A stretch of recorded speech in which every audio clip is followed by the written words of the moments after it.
welcome to this special episode of The Ed Factor, episode 16. Episode 16, Andy.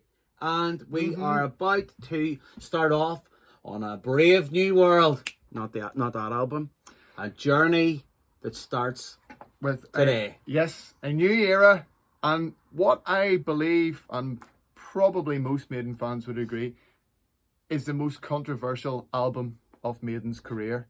Even more controversial than the scintillating 3.75 we give to Fear of the Dark. Yeah. Wow. I agree with you. This is the most talked about album, as in the most... Sorry, I'll use a different word. This is the most divisive of Iron Maiden albums. Absolutely. The X Factor. We'll paint, as usual. Me and Chris haven't discussed what either of us think of this album, so I'm really looking forward to hearing your thoughts. We've been prepping for this, so this has been one we've been looking forward to for quite some time. Looking forward to it is right. Yeah, about 6 months, but you know it's going to be a good episode, I think. So stay tuned, and you're going to be in for. We'll see what we have to say. So, and as always, we welcome your feedback, your comments, etc. Thanks everyone for their support. So, we will kick off with a little bit of background to the X Factor. Yep, 1993, we're in 93. We're in 1993. Bruce has announced to the band that mid-tour, mid-Fear of the Dark tour, that he's leaving. Yep, he intends to give it to quit and move on to pastures new. Yep. Our previous episode, you can look into all that in detail. And, covers all that. But find out what we have to say about that. Yep. But just to pick up from that point, it's well documented that Steve Harris is going through. It's often said about the X Factor, Steve Harris is going through a divorce. Yeah. Steve Harris was going through the divorce process prior to the X Factor coming out. He was going through it when Bruce announced he was leaving. So Steve is on record saying he felt, it was obviously bad news. He didn't want Bruce to go, and it came as a bit of a surprise. He felt during No Prayer for the Dying that maybe when Bruce started doing Tattooed Millionaire, he was a bit worried that he seemed more into his solo stuff than the band stuff at that point. However, he says, back to Fear of the Dark, he really thought that Bruce was back into it, so it came as a surprise to him. And and we said in the was it the 93 episode as well, like Rod Smallwood sort of encouraged Bruce to do this, to do the solo stuff alongside. So it really was a bit of a curveball, I think, coming from Bruce. Steve wasn't expecting it at all, and at a bad time for him when he was going through had a lot personally on his plate, etc. And to such an extent that the reason why we start off with this is, what was the reaction of the band? How does the band start moving forward without Bruce? Yeah. So the reaction of the band, having your hand cut off. Yeah. It's a big loss to the band, but quite surprisingly, it's actually Dave Murray. I knew. Dave Murray comes into the history of Maiden at certain points, doesn't he? He's a man of few words. Yes. But when he does speak, it carries weight. I think it is. And, he's not just a guitar player. He is the keystone alongside Ari of Maiden. He's been there from 40, the off, really. So whatever years it is now, he's been there. He's an important, he certainly is. And we love him. it was Dave Murray who kind of really stopped the band from folding, because that's right. They just Steve didn't know was where to thinking, go. That's it, type of thing. I think they were having a jam session, weren't they? They were having a few beers. Yeah. And just the four of them kind of chatting about, what I would do. Yeah. And actually, it was going down the jacking it in kind of route, I think. Giving up. And Dave Murray said, you know what? Bollocks to him. Why should he stop us playing? And that's... that really made Steve go... It can't be underestimated, it is quite flippant what he said and all, but that can't be underestimated, Andy, just exactly... No. How much... for a guy that doesn't say anything, and the other guys in the band would have said, Yannick's not going to say anything, he's only been there a couple of years, and he would be brought in by Bruce. Nico says a lot. And then Steve's obviously, I think he probably values Dave's counsel more than the other two. And that's no disrespect to the other two, but that I think that was incredible. I It was would just at a agree with point that. in time, whether that was exactly what he said, we don't know, in oral history and all these things. But it's you can imagine him saying, can you? You can imagine him saying it, and I think from Steve's point of view, he's in the Run to the Hills biography. He says, "Yeah, I just thought, you know what? Yeah, why should we? And after it, he kind of thought, yeah, it was silly of me to even think about us quitting." But it shows you that he was thinking about them quitting. So, and we've talked and talked and talked about the musical climate at the time. Yes. And, that's not a massive player in this, but, I suppose you would never have thought about quitting any other time. Maybe, I don't know, maybe they felt they were a bit old or something like that. But, sure, I got them there's now. doubt there. Yeah. There's doubt there, definitely. Yeah. So, I just wanted to touch on that as a starting point for this podcast. Just that's where it's important to try and get the mindset of Steve. Yeah. He's the band leader, and we've talked about before a certain kind of Sergeant Major. Triumvirate. Yes, triumvirate. The word eluded me there. Yeah, it's early in the morning. Particularly of songwriting wise, of Steve, Bruce, and maybe Adrian. And Adrian, at that time, songwriting-wise. absolutely. And Adrian's gone. Bruce is now gone. Big. Those are big blow. Steve is definitely feeling the pressure because songwriting-wise, he's more so dependent on now. He needs to be the leader more than ever, and he knows that, and he's thinking the others are going to be looking to me for strength and all. He said that, and he was thinking himself, I just don't have it with everything that I have going on personally. Point. So good point to start off with. Another important second little thing and touch on just wee nugget before we move on to getting Blaze in is at the start of the recording process of Fear the Dark, Martin Birch said to Steve, "Is it time you start to think about getting another producer?" And to use a football analogy, which we often do. Often do. Steve was a bit taken aback by that apparently, but Martin Birch decided during that album that even though he says, I think we did a good job of that album and I thought it was good and I gave it 100%, etc. He decided that he was going to leave. Mm-hmm. He was going to retire, not going to leave. He was going to retire. No, he was going to leave. Oh, right. And shortly after he retired, okay. he stopped making records altogether. He didn't stop after leaving. No. I'm pretty sure the way he words his statement in the Run the Hills biography is that it wasn't that long after leaving Maiden that I stopped making records altogether. Okay. Right, okay. But the reason why he left was he felt if I didn't, it's probably like a winding down thing. He wasn't going to be maybe making records 100% full tilt anymore. Yeah. He was fed up of doing it. He was tired. I think he maybe did some work though, but maybe on a more of a part-time basis before retiring. Changing too. I suppose maybe more digital rather than analog recording. Possibly. He felt that if he was going to be doing Maiden, respect for Steve and the band, it had to be with 100%. And I think from he knew himself he didn't have that in him anymore. Yeah. So the football analogy for me is that when Alex Ferguson left Man United, it's going to be Man United. No. But and yes, because I'm a Man United fan. But the analogy is David Gill had already decided to leave. So you have two really important figures in an organisation, unplanned. One had already decided to leave, and then the other one says, "Jump ship. I'm leaving," because he didn't know the other one was going to leave, and it ends up being in a bad situation where you've got two really crucial figures stepping off at the same time. So you see, and for United fans, you're still paying the price. You'll never walk alone, folks. I'm gonna edit that out. It's disgusting phrase.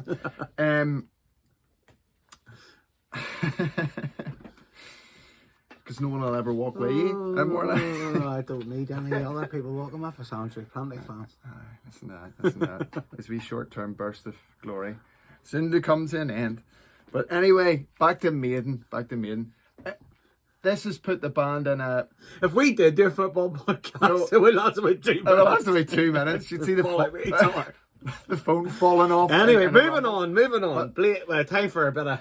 Get back to me. The important thing is that the producer, integral to the band's sound, is an extra member of the band. Absolutely. Not going to be there for this new album. Yeah, true. And they need a new vocalist. Yeah. So it's a kind of a double blow. And a new songwriter, you know. Not all vocalists write songs, you know what I mean? And just counsel as well. Yeah. Martin Birch and Steve trusted him as counsel and stuff. So God, absolutely. So anyway, sorry that's taken us 10 minutes. Just I thought that was an important background just to get into where the band were. Yeah, absolutely. You know, at the time. So anyway, back in March 93, Maiden had put the ad out there because Bruce had already told him he was leaving. Everyone knew. So come August, when they did the Race in Hell show, Bruce's last show, Maiden talked about 2 episodes ago, 14.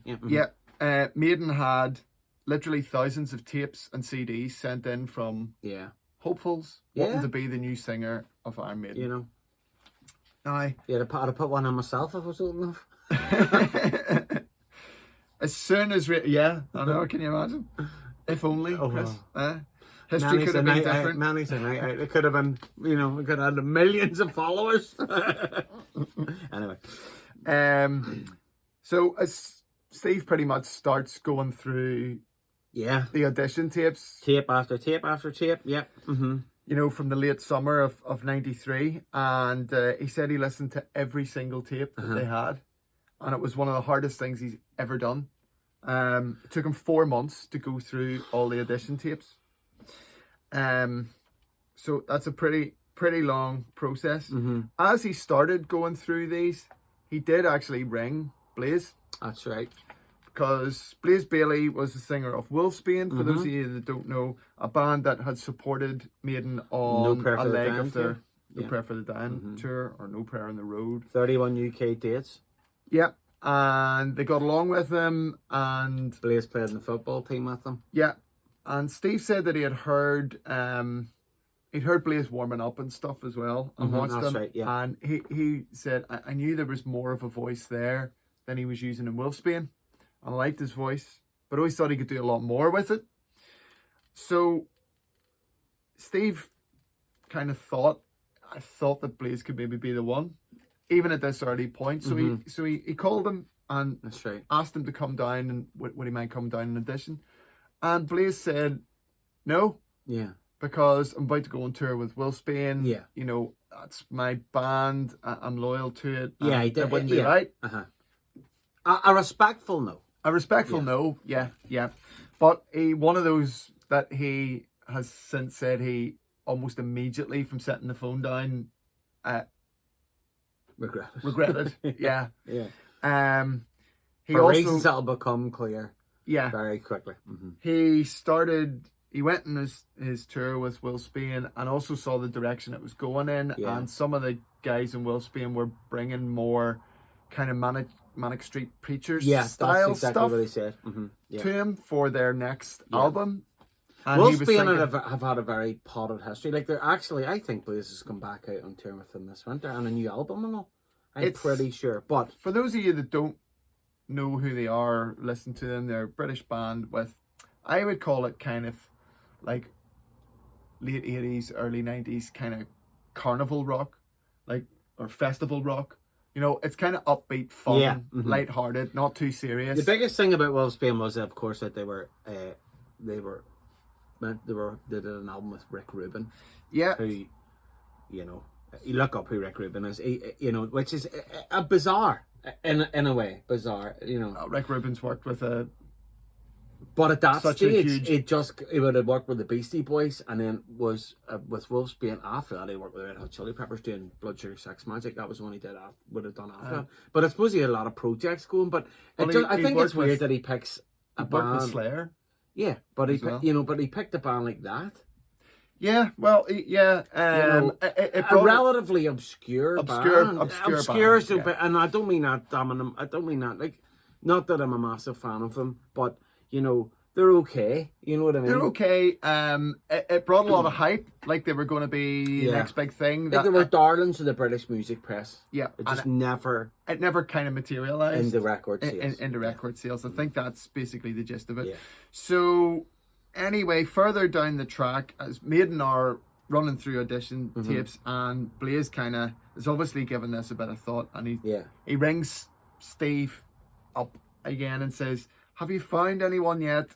You know, actually, I've kind of, if the offer's still there, I would like to come down and audition." So he goes and auditions. And it gets to the point where it's narrowed down to Blaze or a chap called Dougie White, who later goes on to sing with Rainbow. Yeah, if you search on YouTube, you will find Dougie White singing, I think it's 2 minutes to midnight. I've heard him sing "Hallowed Be Thy Name" as well on YouTube. He is completely different to Blaze. He is very much in the Bruce mold. Yep, far bigger range. Yeah, more of that operatic rock style singing. You know, and this is where perhaps one of the reasons this is a divisive album or a divisive choice of vocalist, shall we say. Some people think that Dougie White would have suited Maiden. I actually don't. No, I agree with you there, you know. And the band didn't. What they did was they took tracks and removed Bruce's vocals and had Dougie and Blaze sing over them in the studio to listen to how their voice sounded recorded with the band. That's right. So it wasn't just going on the being in the room playing live vibe. They'd already done that and had a good vibe with both of them. But on listening back, it was listening to Blaze singing and Nico went, "Now that's Iron Maiden." Yeah. And that was the feeling that the band had. Although it's interesting that Steve, again, is in biography here saying not everyone in the band agreed or was sure that Blaze's voice would suit Maiden. Massive step. He obviously did. Yeah. It is a massive step. And we know there that Nico, when he heard it, went, "Now that's Iron Maiden," which means that some of the other two, by process of elimination. Weren't, the guitarists weren't maybe so sure at that point. Weren't maybe so sure. The other thing I don't know whether you're going to move on quickly is whenever I've watched quite a few interviews with Blaze and listened to, because obviously he is quite prolific in talking about Maiden even now. But he was saying that whenever they were doing the live thing with Nico, he learned all Nico's drum parts. Yeah. So when they were performing live, he'd have went to Nico and, you know, which knew where the fills were and that is homework. I was really impressed when I heard him say that, and I would believe him. Well, it is something I think Blaze is. Well, we just put out there as well. We've met Blaze a couple of times. Yeah. We every time he comes to Northern Ireland, we go and see him. Go and see him. He is. Yep. He is a fabulous person. Great performer. And an unbelievable performer. And we do have a very, very, very large soft spot for him, you know. Absolutely. Yeah. And I think what you're touching upon there is whether you maybe like, it's something we'll talk about, whether you maybe like him as a vocalist or not, or like the work that he did with Maiden or not. I think his approach, his professionalism, in taking the job on, it was a lot to take on, and we'll come to it. He was thrown in the deep end, you know, and he handled it all with great dignity and professionalism. I think, anyway. Yeah, absolutely. Couldn't fault that at all. And yeah, he did do his homework. Did. And he got what Maiden was and what it was about. Yeah. I think, you know. So, yeah, they, at that point, Nico's saying that the decision is made. Yeah. And I think it's Christmas. Yeah. And it's announced January 94. And the band begin writing what becomes the X Factor in January 94. Straight away. So no mucking around. No mucking around, and absolutely nothing was written. Yeah, which was really before again the singer was surprising. selected. Yeah. Surprising in a way, but very respectful of Blaze, and a fantastic bit of football term man management from Ari. Man management from Ari, getting everyone together again, and it also makes sense. I mean, when we both play guitar and work with singers, you can come up with a riff or an idea or something like that, but to work it into a song without knowing what the voice is quite difficult. Yeah, absolutely. You know, you need to know what you're working with. So yeah. I get why it was a sensible move not to start writing, and as you say, really good management as well, so that the singer, I think Steve has said he felt it was really important that whoever the new vocalist was felt included and part of the band, that they weren't walking in to a situation where half the material was already written. Exactly it. You know. So so they started bands writing. of the future. Take note. It's a brilliant, very important brilliant point. strategy. Yeah. So that's where they're at now. Location. Where do they start? The Barnyard.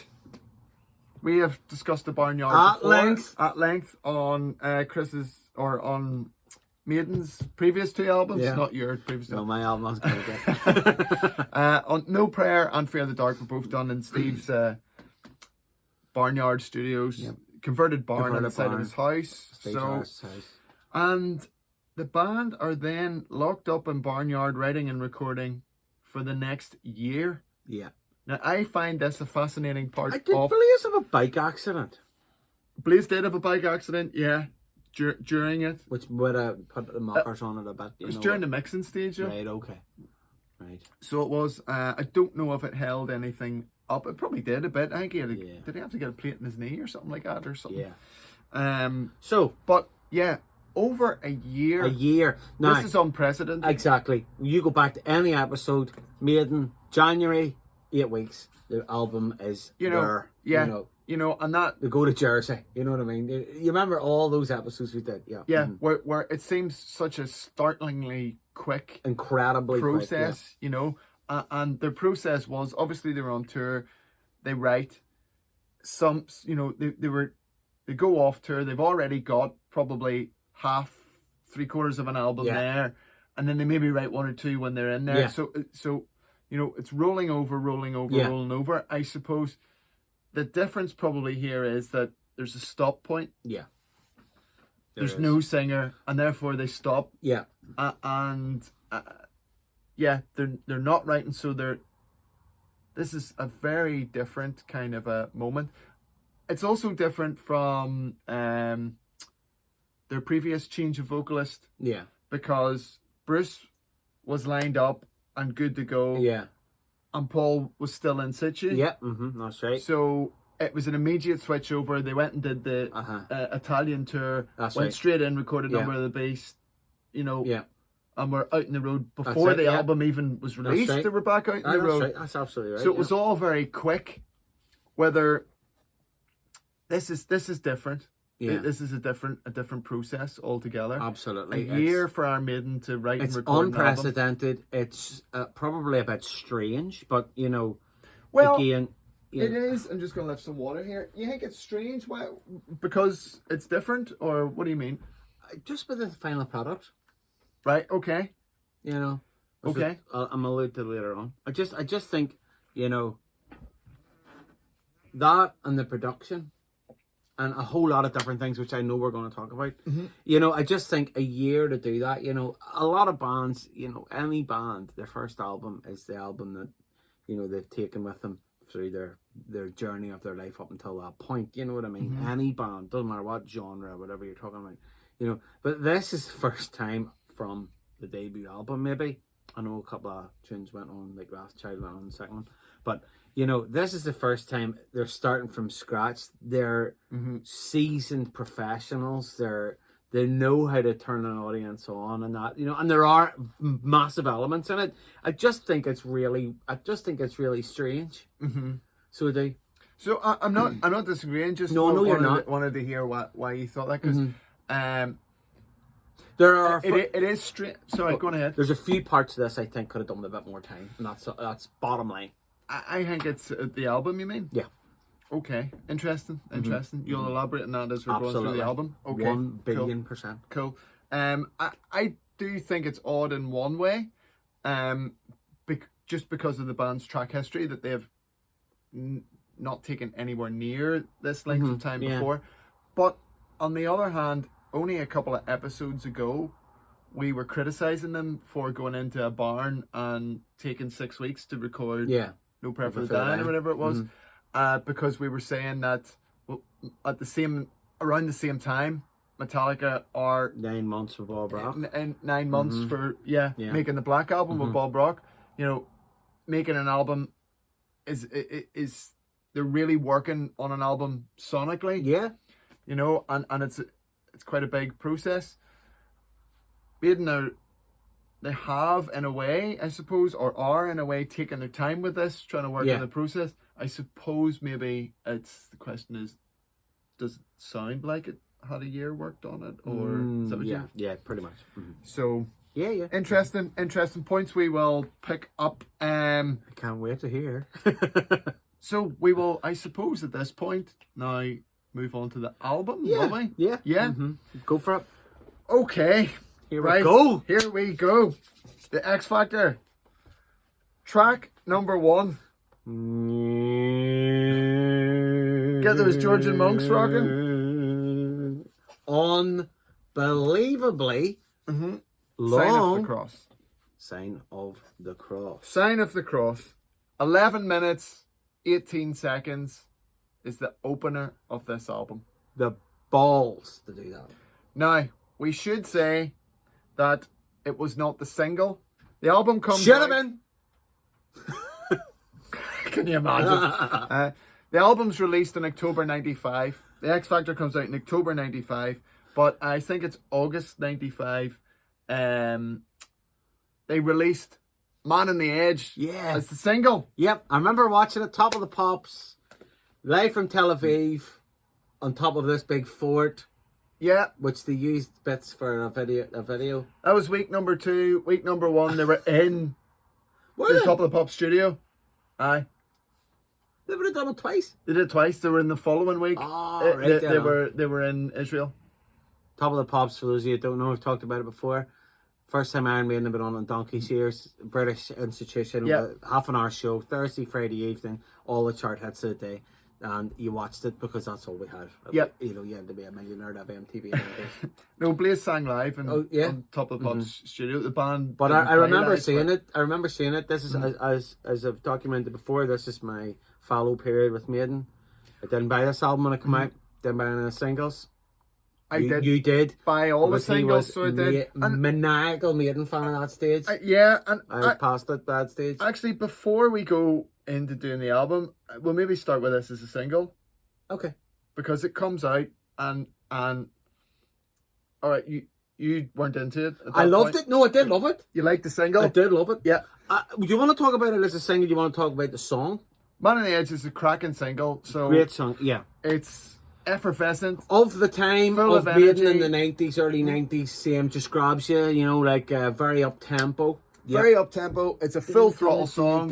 It's about the Michael Douglas movie Falling Down. It's all up. If you watch the film, you know, the one thing I will say about this, there's a lot of popular culture references in this which are very, very dear to my heart. And this is one of them. You know, at the time, I'd already watched Falling Down. I've seen it a load of times. It's a fantastic film. Love it. Great film. Brilliant film. Just about a man losing the plot. Basically, yeah. On the edge. Lost his job, lost his family, living in LA. It's really 90s. Bad luck and just... Yep. Can't get a burger. 11:01. That's how it starts. And goes... And, you know, goes through the sort of seedy underbelly of downtown LA and ends up in Venice Beach in a bad way. But anyway, you know, it's fantastic that obviously they have taken popular cultural references before. I wouldn't say popular cultural references before Maiden. So June or not June to Tame a Land, but this is written by Blaze.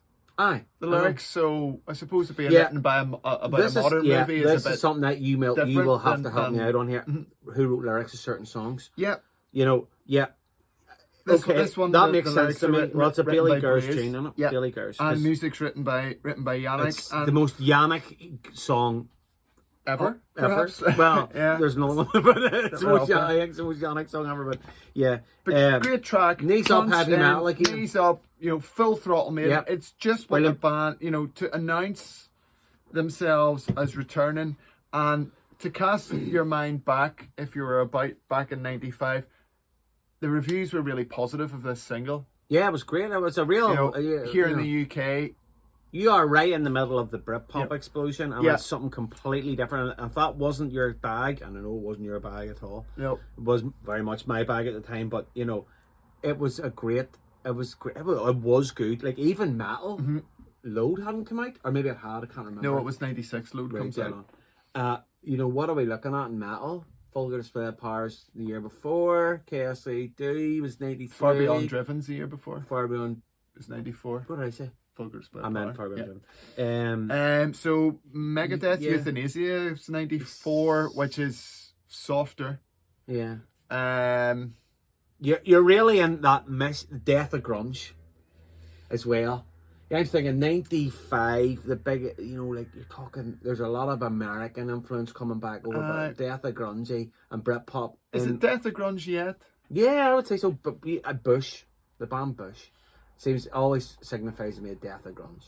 What about like Creed and those kind of bands? I think they're just I don't know. Live and Bush, but we know both of them bands, but that's their era. Mm-hmm. You know what I mean. It's kind of. Yeah, and you have an awful lot of amalgamation as well, and pop. You got dance music coming in with Britpop, and you've got the emergence of superstar DJs and those type of things. But this is just back to basics. It's going to be a difficult climate for Maiden, but a full throttle signal. Great song. It was really well received in the rock press and metal press. This single, I think it was a kick in the arse that the rock world needed for. Yeah, I think it's important to say that is often overlooked when people are retrospectively talking about the X Factor, because the album doesn't get that reception. No. And it's often very much forgot that the single was really well received. And if you watch, there's also an MTV Headbangers Ball. Yeah. Presented by Vanessa Warwick, and it all seems very upbeat, and she said it's the best video they've ever done, this, that, and the other. Great video, by the way, as well. So really upbeat single, and the B-sides are fantastic as well. They are... We're hitting these now? I'm going to mention them now because, I got the singles. There's 2 CDs released, one with a track called Judgment Day on it, which is a ferocious track. It is fabulous. And it's another Gers. Go find it on YouTube. Best of the B-sides. It was on the B-sides album they had in the box set, wasn't it? About 20 years ago. Yeah. It's another Yannick. Billy Gers. Yeah, isn't it? Yeah, I have it in here. Yeah, if you got it there. Yeah, I do. Ferocious track. Yeah. Really fizzing. I have written here, very 92 riff, a bit like Be Quicker, Be Dead. Yeah. Probably the reason why it's a B-side. Really upbeat. Up tempo. It shouldn't be a B-side. I agree.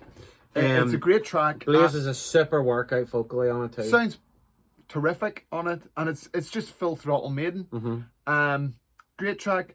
The other CD single had a track called Justice of the Peace, which is a Murray. A rare gem, folks. A rare gem. A Dave Murray composition. Again, it's upbeat, it's up tempo. It's a great tune. Blaze sounds terrific. Yeah, great tune. And great lyrics.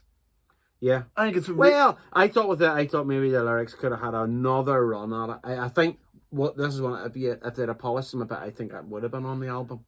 It should be on the album. Yeah, it's. I love the. I've written here a bit like "Die with Your Boots On." There's a wee bit in it, like a wee bit kind of. It's vocally, I think, just the phrasing, the vocals. It's different, and that's something. When we get onto it, that this album needs. A wee bit of difference, I think it's a really good... Great wah-wah solo. And great... Very Adrian Smith, even though it was... It's a Murray. Yeah. Great track, and then the 12-inch final had another song called I Live My Way. I wrote this in 5 minutes. It took me just 5 minutes. I wrote it really quickly on the back of the bus. Quite upbeat, but you obviously don't like it. It's the weakest of the three. It's not great. And it's pish. I wouldn't go that far. I think it's all right. However, I do think it's a B-side. Absolutely. And Maiden are not renowned for their B-sides, folks. Now, those tracks were on all those singles with The Edge of Darkness,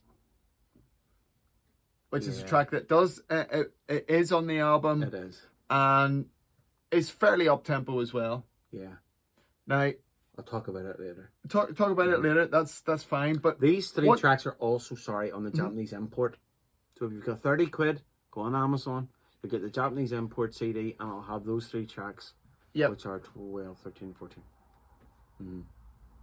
Why I wanted to kind of raise these tracks at this point? Why? Because this is interesting. Because I've mentioned them too. Is because this is the first thing that we hear, and I remember thinking, okay. Like this is wow. Maiden are on fire. They're full throttle. Yeah. This album's going to be great. And if these are the B-sides, what's the album going to be like? Right. I never really thought about it like that. Mm-hmm. And I also have, let me find here now something really kind of interesting to read out from the Run to the Hills biography. Dave Ling, a British journalist. Let me see here. So where? Yeah, even long-standing. So it's talking about here kind of the dark tone of the album, right? But long-standing Maiden supporters like Dave Ling were left baffled by the unforeseen direction the new album taken the band. Mm-hmm.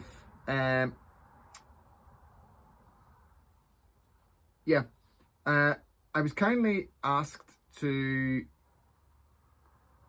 write the record company a biography for the X Factor, and was brought in and played 3 presumably carefully selected tracks in the Sanctuary boardroom. Right. Which caused me to eat my words. I went away raving. Mm-hmm. I even congratulated Blaze on his performance at the album's launch party. However, upon hearing the whole album, the immensity of their folly was apparent. Right. So, what about those 3 tracks were? He doesn't say what the 3 tracks were, but off those singles, Man on the Edge singles, I think the vibe at the time was, Maiden have pulled this off. Yeah. This is really upbeat. We're going to get they're survivors. They're back. It's a full throttle. It's going to be a full throttle album. Now, let's move on. Let's talk about the album. Let's talk about Santa Claus. I just wanted to get that in there. No, that's good. I suppose different. It means we've taken out Man on the Edge, which will be obviously track 3. Yeah. But you get that. Now, that's interesting because I wasn't the record buyer at that time that you were, and you bought everything. You have everything still, but that's really interesting. Yes. I'm looking at it with hindsight and stuff. So, open up 2 different ways of looking at it, because my feelings on the album now are maybe different to what they were when I was 15 and bought it. Loved this. You know, so Like I remember you bunked off school to go and see him at Maysfield Leisure Centre. I did. Yeah. The X Factor. Sorry, Mrs. Cochran. But she bunked off school to go and see Cliff Richard. I didn't bunk off school. You did. You weren't in that day. Aye. My mum, with my parents' permission and knowledge. You should have kept it that you bunked off. They went cooler. They went, go on ahead. So I was like, where's Andy? Oh, and then, we met Yannick in town that day. Yes. In Castlecourt. Yes. I got his autograph. He was looking for a burger. Would you believe? A burger. Somebody in Iron Maiden in Belfast in the mid-90s looking for a burger in a shopping centre. Nobody knew who he was apart from me. I got Johnny Kerr. Right. I followed him up. Right, sorry. Sign of the Cross. We told him where to get one. He was very happy. Dander down Sign of the Cross. Dead on. A burger-inspired tangent. Monks were massive in the mid-90s, Andy. My mum used to listen to monk CDs all the time. So, they're probably rather by accident rather than by design. But they're bang on trend here with the... You're sounding like you don't like this track. I absolutely adore this track. I love this track. There's a reason why this track is still being played today. And we saw it not that long ago. I think this is a fantastic song. Whether it should open the album or not is a different... Absolutely not. Absolutely agree. ...question. Mm-hmm. I think the album opens up with very atmospheric monk chants, etc. Yeah. I love that intro. Yeah, so do I. It's got a lovely build. So do I. I love... do you know what? you know what I'm going to say? It reminds me a wee bit of Alexander the Great, the way it builds in. It's fine. It's an epic. Yeah. This is a Maiden epic. This is an epic. This is a fantastic epic. Truest sense of... Absolutely. You know, and I here. love Blaze's little intro vocal. Yeah. It's really, ominous. really cool. It's very ominous. It's register. It just literally just says, "This is me. This is how." Stop clapping your hands. This is me. This is how that I'm going to sing. I'm not going to be Bruce. This is what I'm going to do. Then you've got the intent, the fear, and then all hell breaks loose, which I love. Yeah, you know what I mean? Yeah. And fear is a theme of this song. I think it's based on Umberto Eco's. Is that right? Well, The Name of the Rose. Yeah, loosely.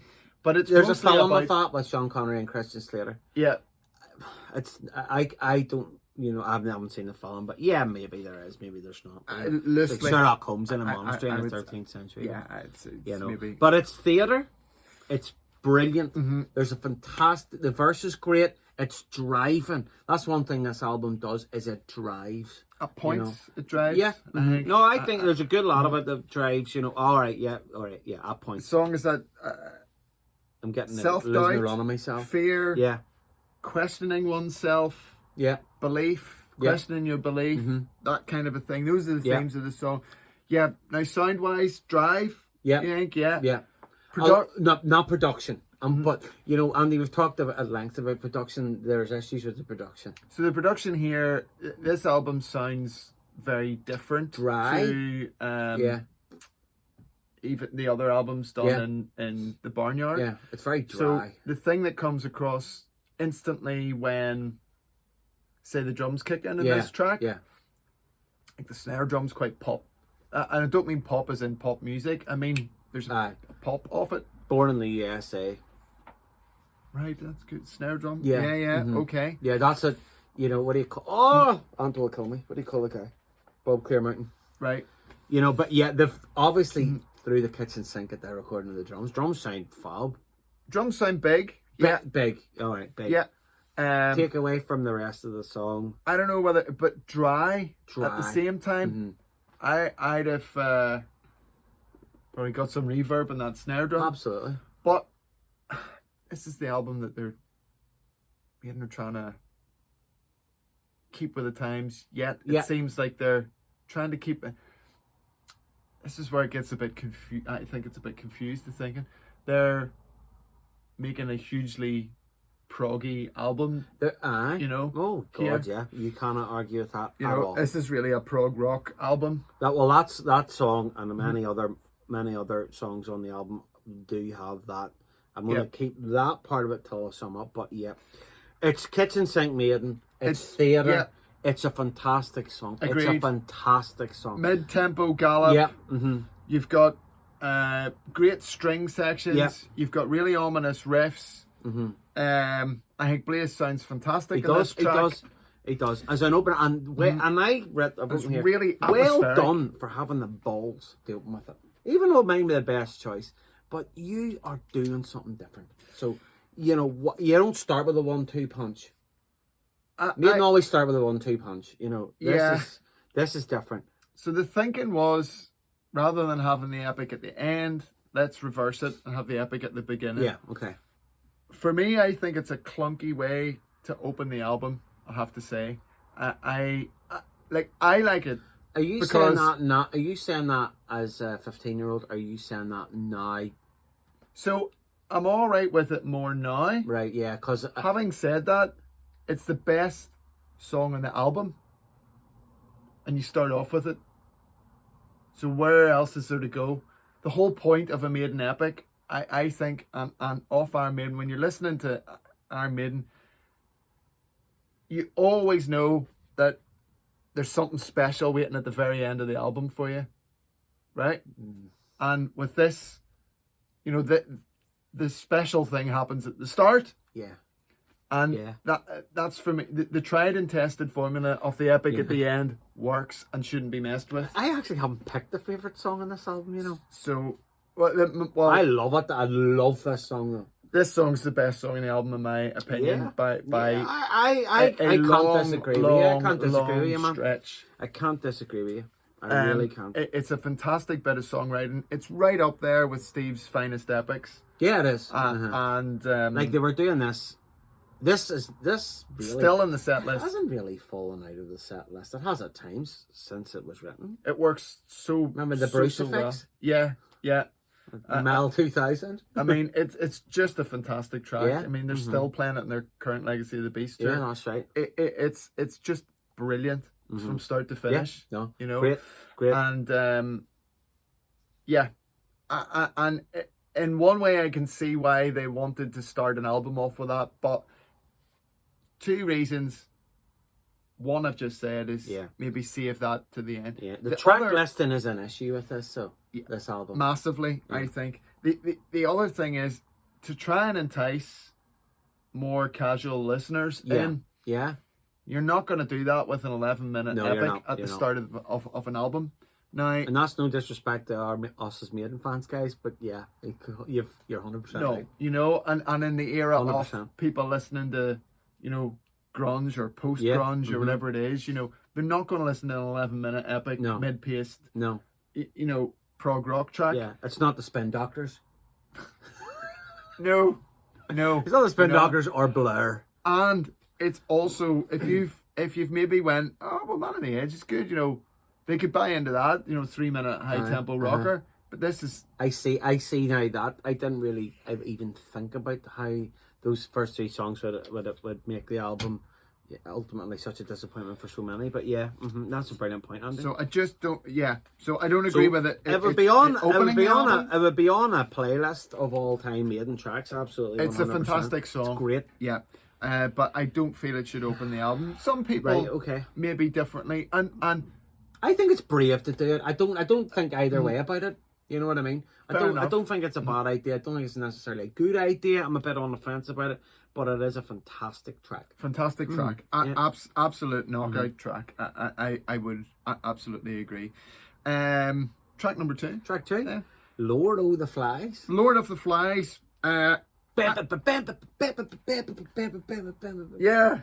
I think this is a strong track as well. This is your it's a great track too. Yeah. Yes. It's a great track too. It's I read my first thing, so it was bloody hell.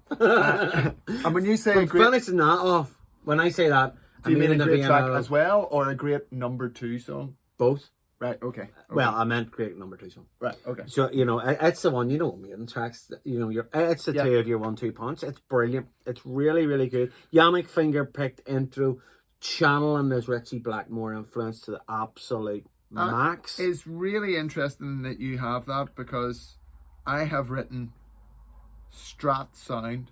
Yeah. And that's something Ritchie Blackmore, I think... He's definitely Yannick Gers's biggest influence. Yeah. And this is a Strat album. As was the one before. Yeah. Fear the Dark. We talked about this before, Stratty stuff. Yeah. Fender Stratocaster, for those of you who aren't guitar aficionados. Andy and I both play one. Yeah. Although I play one... Well, we both play different types of guitars, but we both learned in one, and we both have a special love for them. Yeah. But most of Maiden's back catalogue are actually done on Les Pauls.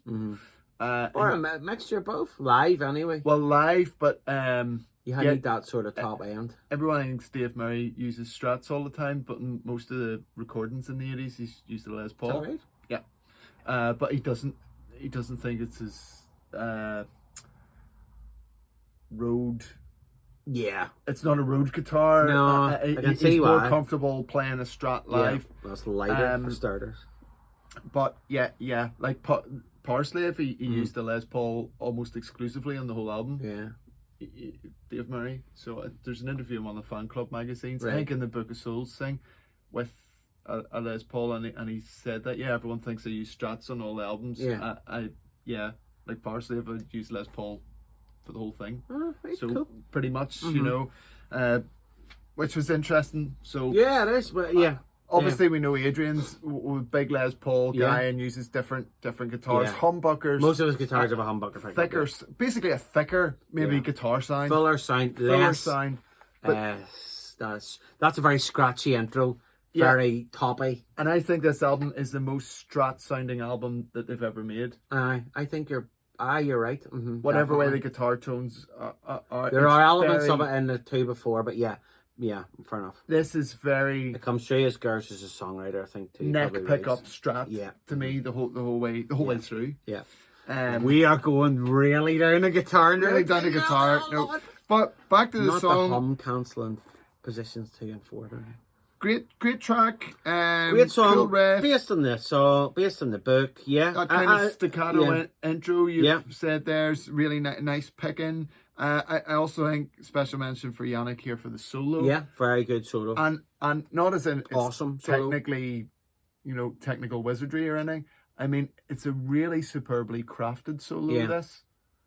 It doesn't actually sound like a Whitley guitar solo. Yeah, it's a really nice journey. A journey, yeah. And it's very concise. Yeah, it's not really like what he would do normally. No. It's more like maybe a solo in Blood Brothers or something. Is another example of a really well constructed solo where sometimes less is more. Yeah. I think this is a fantastic solo. It's a great line. It's a brief and then an out. Yeah, it's a fantastic as well sing along song. Mm-hmm. It's the first. And I'll say this, of the Wo-Wo's. First of the Wo-Wo's? First of the Wo-Wo's. This album's got full of Wo-Wo's. So, which is a recurring Steve Harris motif in his songwriting. Yeah. Heaven Can Wait. Wicker Man. After. Fear the Dark. Fear the Dark. Fear the Dark.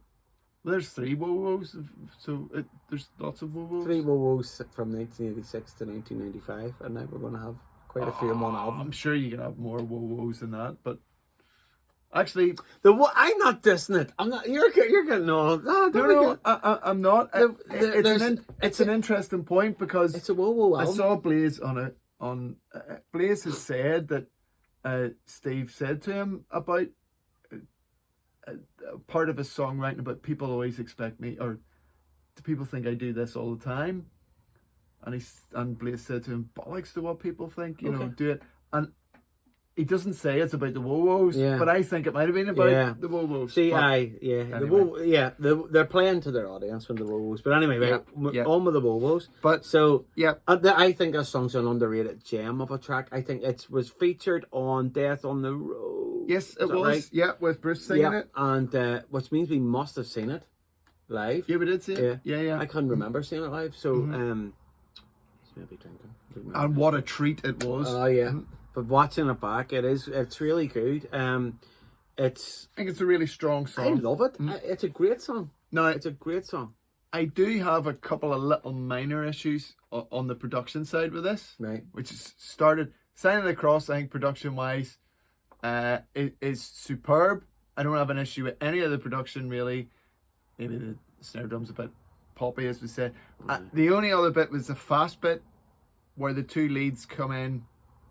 I thought it's maybe a bit thin there, and that's something that comes across here as well. The little when it comes out of the guitar solo and they do a twin lead thing, they're playing the same line. Which has happened before. And it happens throughout this album. Yes, it does. They're not actually harmonising, they're playing the same thing. To try and fatten the sound up. But it has the opposite effect. It sounds thinner. Yeah. And it's not twin lead, it's kind of like, well, it's the same lead. Yeah. I hope that makes sense. Oh my days, yeah, absolutely. But really good song. And the other minor thing I'd have about the production is this song, the very last couple of lines of the chorus, why is Blaze not asked to sing a harmony? There is not that's weird. A vocal harmony anywhere on this album. That's in my sum up. Apart from The Unbeliever, it's the only time where in the verse there's the double line, the double tracked vocal. That's why I described this album as dry, and it's maybe not the correct production term, but sparse is a far better word. So I bow down to your superior intellect. Whether they're going for, we want it to be live, we don't want to, but for me, just that it just flags a wee bit just in those last couple of Saints and Sinners. Yeah. And when Bruce sings it, I mean, and that he goes high and then low, high, you know, because he's got that register. He's got the range. But Blaze can do harmonies, like. Yeah. He's not obviously asked to sing one. Yeah, that's it, you see. Here, and just if you had peppered a couple of harmonies in for those last couple of lines. I do think this album would be... That would have just, you know, but that's a production thing. Yeah, okay. I think. Fair enough. No, you're right. You're actually right. No, I had that written down to say at the end somehow, but correct, 100%. So, number 3? Number 3 is Man on the Edge. We talked about it already. Which is a Bailey Gers. Lord of Flies was written by Harris Gers. Yeah. Man on the Edge we've already talked about. Really fizzles. Blaze sounds great. Terrific single. Yeah. Yeah. Gallop. Brilliant. Galloping. Apart from 2 great solos. This once he built missiles a nation's defense. Now he can't even give birthday presents. That's one line, you think? Yeah, that's just picking it out. I think it's funny. Because he is trying to give his daughter a birthday present in the film. Number 4. That's Move on. Right, number 4. Okay. Fortunes of War. The Fortunes of War. Now this is Steve Harris composition. A 7-minute 24 seconds. So makes it an epic. Makes it an epic. It's this really proggy track, and it's a very dark and a track about kind of loneliness, I think, or something like that. The beginning of this track reflects in my current favourite Maiden track, Hell on Earth, a wee bit. Right, yeah. In the tone of it. But written wise, it's very, very bleak. Very bleak. I think the Fortunes of War of this is a veiled metaphor of maybe the divorce, I think, in this one in particular. And divorce and the breakup of Bruce leaving the band, I always thought maybe perhaps, you know, that kind of a thing. I like the image it conveys. I quite like the image it conveys. You know, it's not, I don't mind the song. I quite like the song. You know, it's got shade where there's maybe light for Man on the Edge, but you know it is quite down. But you know, I like the way the verse doesn't really pick up until about 3 minutes into it. You know, again, it's interesting, good interesting or bad interesting. I'm not sure. So I think this is an interesting point. I would agree with some of that. I think this is quite a weak track. Yeah. And the reasons why I think it's weak is, for one, if you listen to them play it live, this is where parts of this album are quite confused. Yeah.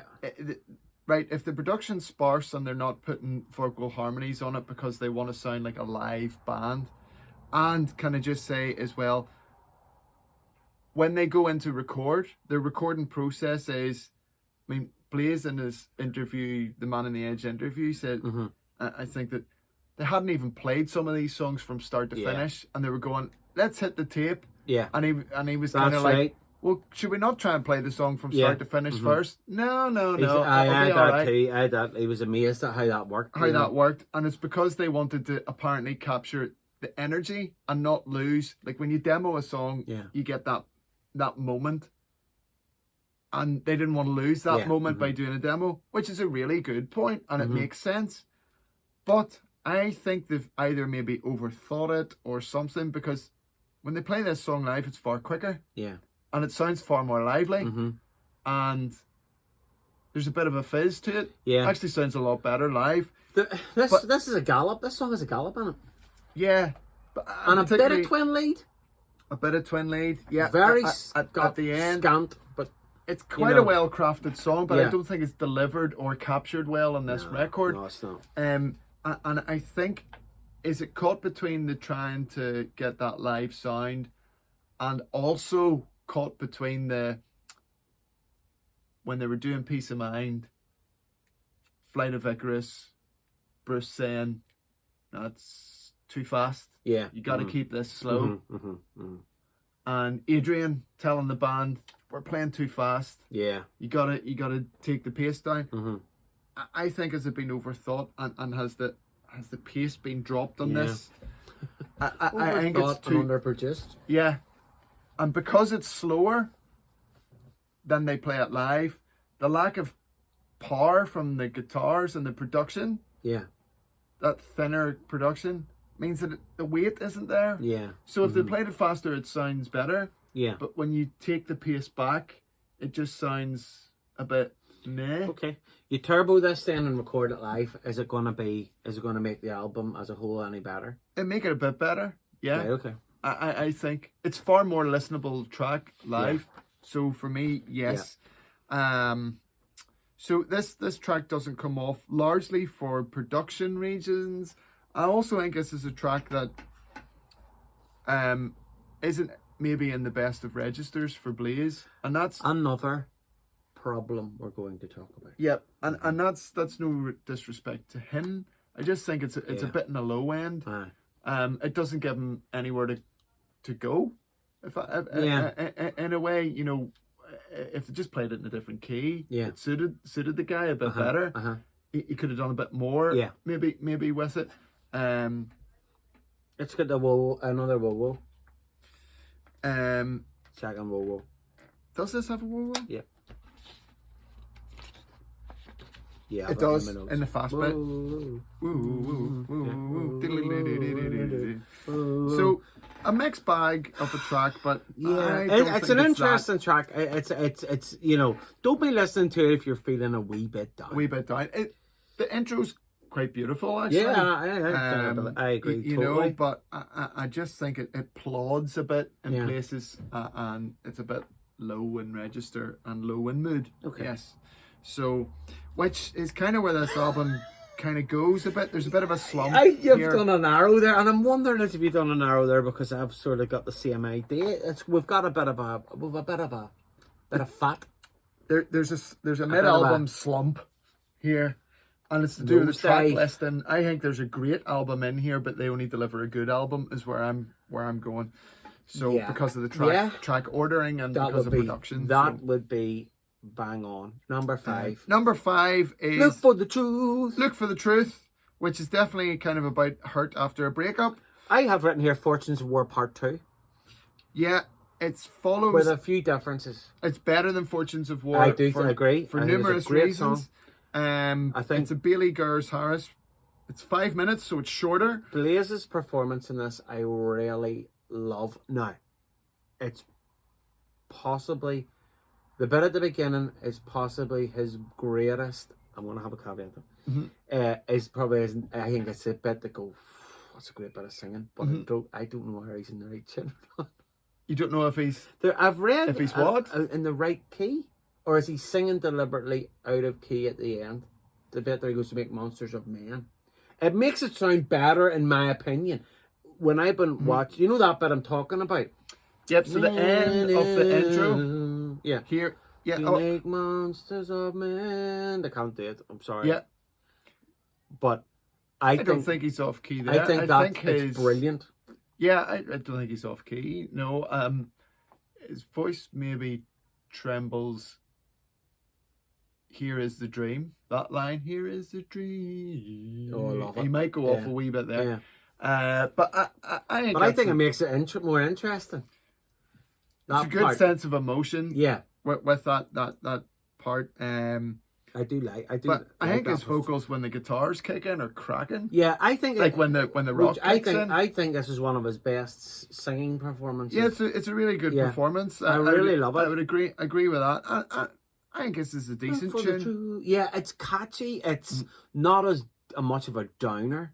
You know, not as much of a downer, but it's sandwiched between two real downers for me, and it makes it seem like it's a bit more of a downer than it really is. It is. If you listen to it in isolation or with an upbeat track on either side of it, it doesn't sound anywhere near as gloomy itself. Absolutely. So absolutely, yeah. But you know, a brilliant song. Good song. One of my favourites on the album. Actually, I really quite like this. As much as that, right? Blaze's vocal performance at the beginning, it really grabs you. It hits you here. I think it really does. Okay, you know, it does. You know, I'm just wondering who wrote the lyrics for it. I think the lyrics are perhaps by Blaze. I think whoever's first is maybe the lyricist. I think so, yeah. And this is Bailey Gers Harris. Yeah. So I think. Yeah. Yeah, there's a it is quite. Scream attack. Or you get your talking about your fists on Yeah. it. Yep. Yeah. No, it's a good. You just imagine track. him doing it now. Strong enough track. Yeah. Maybe the twin lead again. I think that could be thicker. That's a recurring thing. You'd probably be fed up with me saying that, but if we had a drinking game for every time we talked about the production in these 90s albums, it would be full as a Lord. I know. I find it frustrating though. Totally. Absolutely. You're talking. There's a 10-year period here. We're halfway through. Yeah. Yeah, we're going to keep talking about it. But anyway, right, number 6. The Aftermath. The Aftermath. Now, I don't have a big lot to say about this track. I do, and it's not great. Over to you. Plodding. Plod. I have written plod. Plodding's my first word. Yeah. Plodding. This is a plodding track. Yeah. I like the only bit of this song I like is the after the war bit. After the war. Yeah. I think Blaze sounds really strong there. Really, really good bit of singing. That's the only bit I said here is good. Yeah. That's weird. Yeah, only bit you said good. I wouldn't fault. Makes it I wouldn't fault Blaze in any of it. I just think again, it's because this is a slow mid. It's another, it's another metaphor for his divorce. I think. Yeah. Or is it in the vein of Afraid to Shoot Strangers? I don't know. Bit of both. Yeah. A pretty good solo, I thought, in it, but it's bleak. It has a fast bit, but it doesn't really go anywhere or catch anything. Yeah. I think it's a really plodding track, and I think the production, if you're going to do a slow kind of track like that, it must sound really powerful and meaty, and it just doesn't, and that's the production. Yeah. This production doesn't have that in it. Beef. Lack of beef. Yeah. And again, if you hear them play it live, it sounds better than the record. Yeah.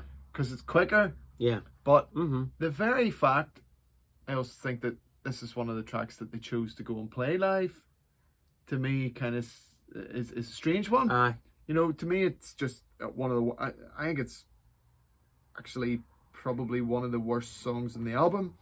It's not the worst, but it's one of the worst. I am interested to think what your worst one is, but I'll find out in due time. But it's a bit of a meh. And it's 6 minutes 21, and it sounds like it lasts longer, which is never a good. Which is a criticism I would have about this album as a whole. Yeah, there's quite a lot of. It's a hard listen. Listen at times, yeah. We love you, Maiden. We love you, Maiden. Yeah, we're just being honest. Can't just keep being honest, but I'll on that we'll see when we finish. Yeah. Number 7, Judgment of Heaven. Yeah, I like this track. I like it too. I don't like the suicide reference.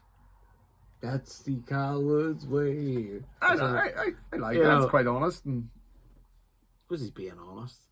But what he's saying, I felt like it, but. Don't. A dozen times or more. It's for cards. It's for you have to get on with your life. I think that wee part of it doesn't sit well with me personally, but go on ahead. No worries. But that's a personal preference. But I do like the it's got a nice. It's nearly up tempo with down tempo lyrics. Yes, that's I agree. Yeah, there's a nice juxtaposition there. Yeah, that's the next word I was going to say. Juxtaposition. Yeah, I think that too. It's a Harris Bailey Gers. I think this is Steve Harris really. Or sorry, it's Steve Harris. Yeah. I'm looking at the wrong thing. It's just Steve Harris. That's really Steve bearing his soul here. Yeah. It is. There's another track on this which is similar, but go ahead. And the bearing of soul part, and I'll talk about it later on. But it's great. This song has the DNA of Brave New World on it. Has that kind of a, and that comes up again in another track. This, it's either I can't all my life. No, that's a different track. I've gone astray. That's Unbeliever. But same idea. You know that bit in the thin line between love and hate. It's that. My soul will fly. Yeah, that it. But one of the bits I love, and that's just a wee shape of things to come. Yep. No, that's a good point. That's a good song. That's a good song. Judgment of Heaven. It's a good song. I like this song. There's some love a wee bit of there. rocking moments in it. I do think there's a bit, you know, where it kind of kicks in. If you lived your life again, that bit. If you lived your life again. Yeah, and it's really good. Yeah, I really like that bit. It kind of and then you're into with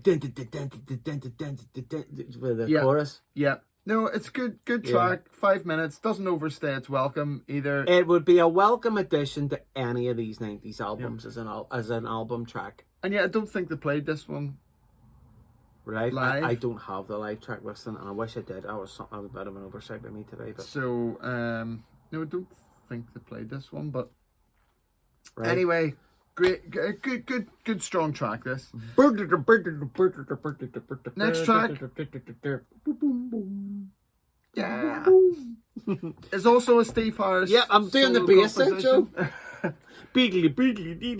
Is that what that was? Yeah, that's what it was. I thought it was the end of the last song. No, yeah. It was a bit of a Diano-esque finish to that song. Interesting point. Blood Blood on the World's Hands. Blood on the World's Hands. First heard by myself on the B side of The Angel and the Gambler. Right? Yeah, which is when my love affair with Maiden was rekindled. In the coming soon. But anyway, yes, a different song. This is. I really want to hear what you think about this one. So I think this is a good track. It is, but the production really lets it down. Production really lets it down.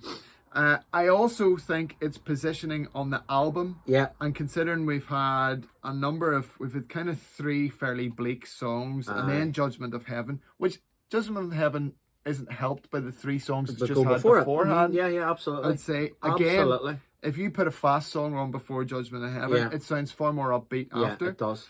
So the tone has kind of been set. Yes, it has. That's the thing. Yeah, it has. By tracks 4, 5, and 6. Yes, it has. And probably the last thing the X Factor maybe needs, running wise now, is a really long bass solo to start the song off with. I also think when the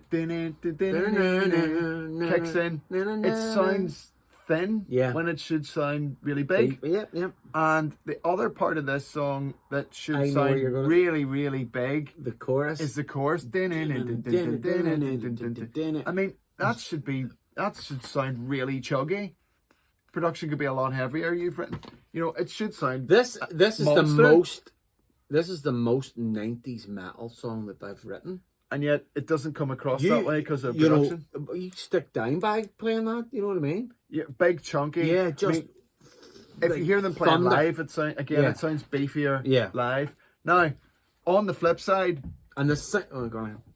Well, I was going to say on the flip side, Blaze sounds terrific. Yeah, the syncopation of his vocals, he delivers, they're dripping, the vocals. It's really good. I think this is one of his best performances in this album. I think it's in the right register for him. It is, yeah. Mm-hmm. His voice sounds really powerful, really on it, and the lyrics are great as well. It's a bit of ambition. That's what I've written here in this one. It's an ambitious song.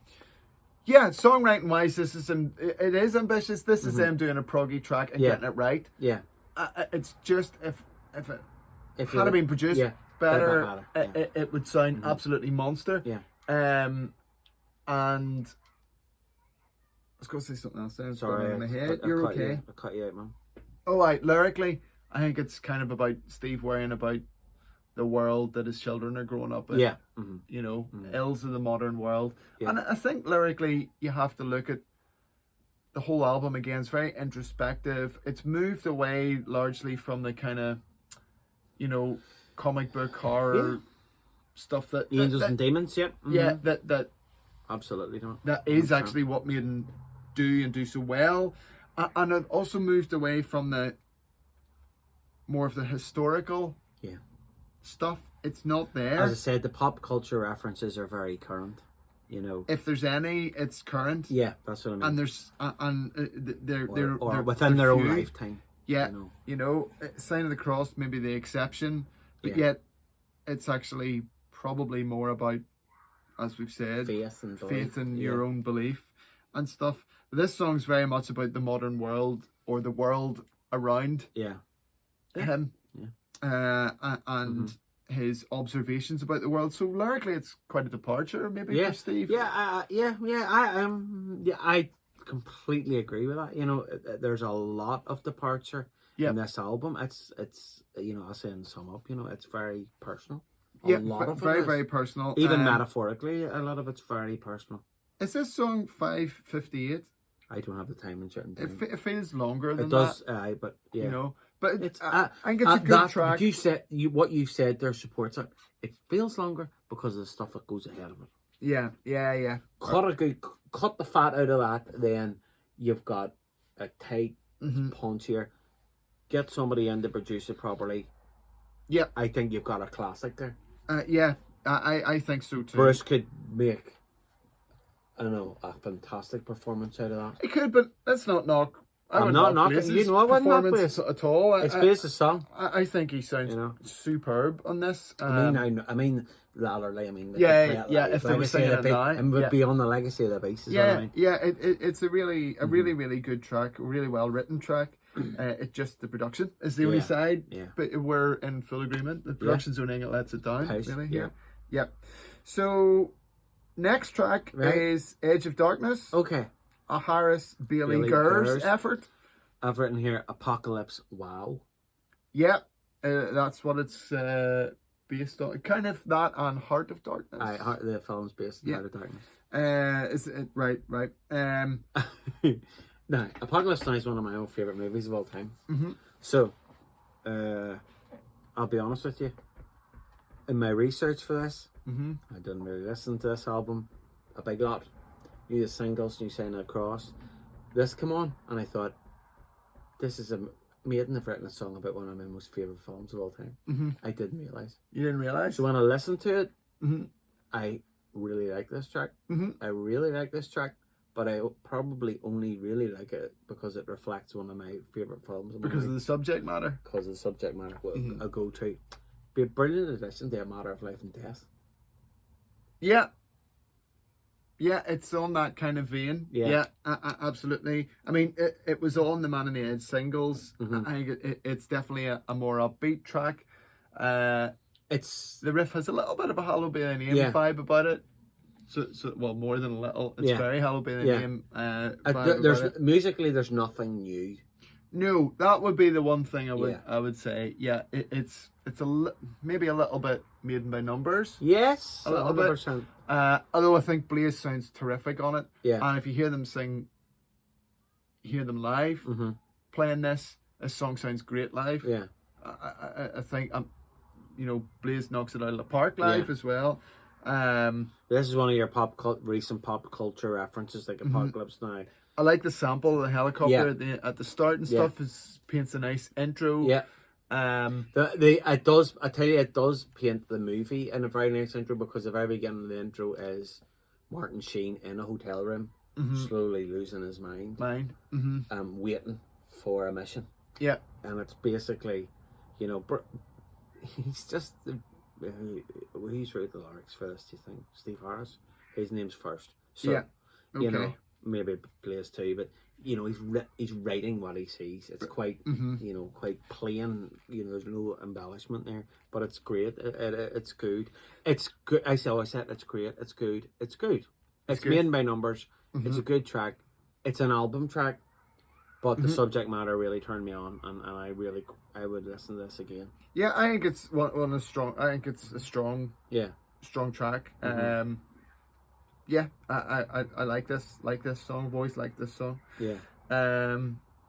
Not much else to say about it though. No, not really. You see, this is it. This is why it's Maiden by numbers. Number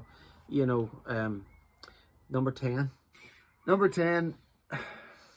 Right. This is my least. I knew it was. I knew it was. This is Plod. I knew it was. I've written Plod here. 2 a.m. And I think this song just plods. Yeah. I really don't like this track. I think this is them with their most autobiographical. Blaze has written this song. Yeah. Because when you do a wee bit of research about Blaze, and I think this is It's a reflective.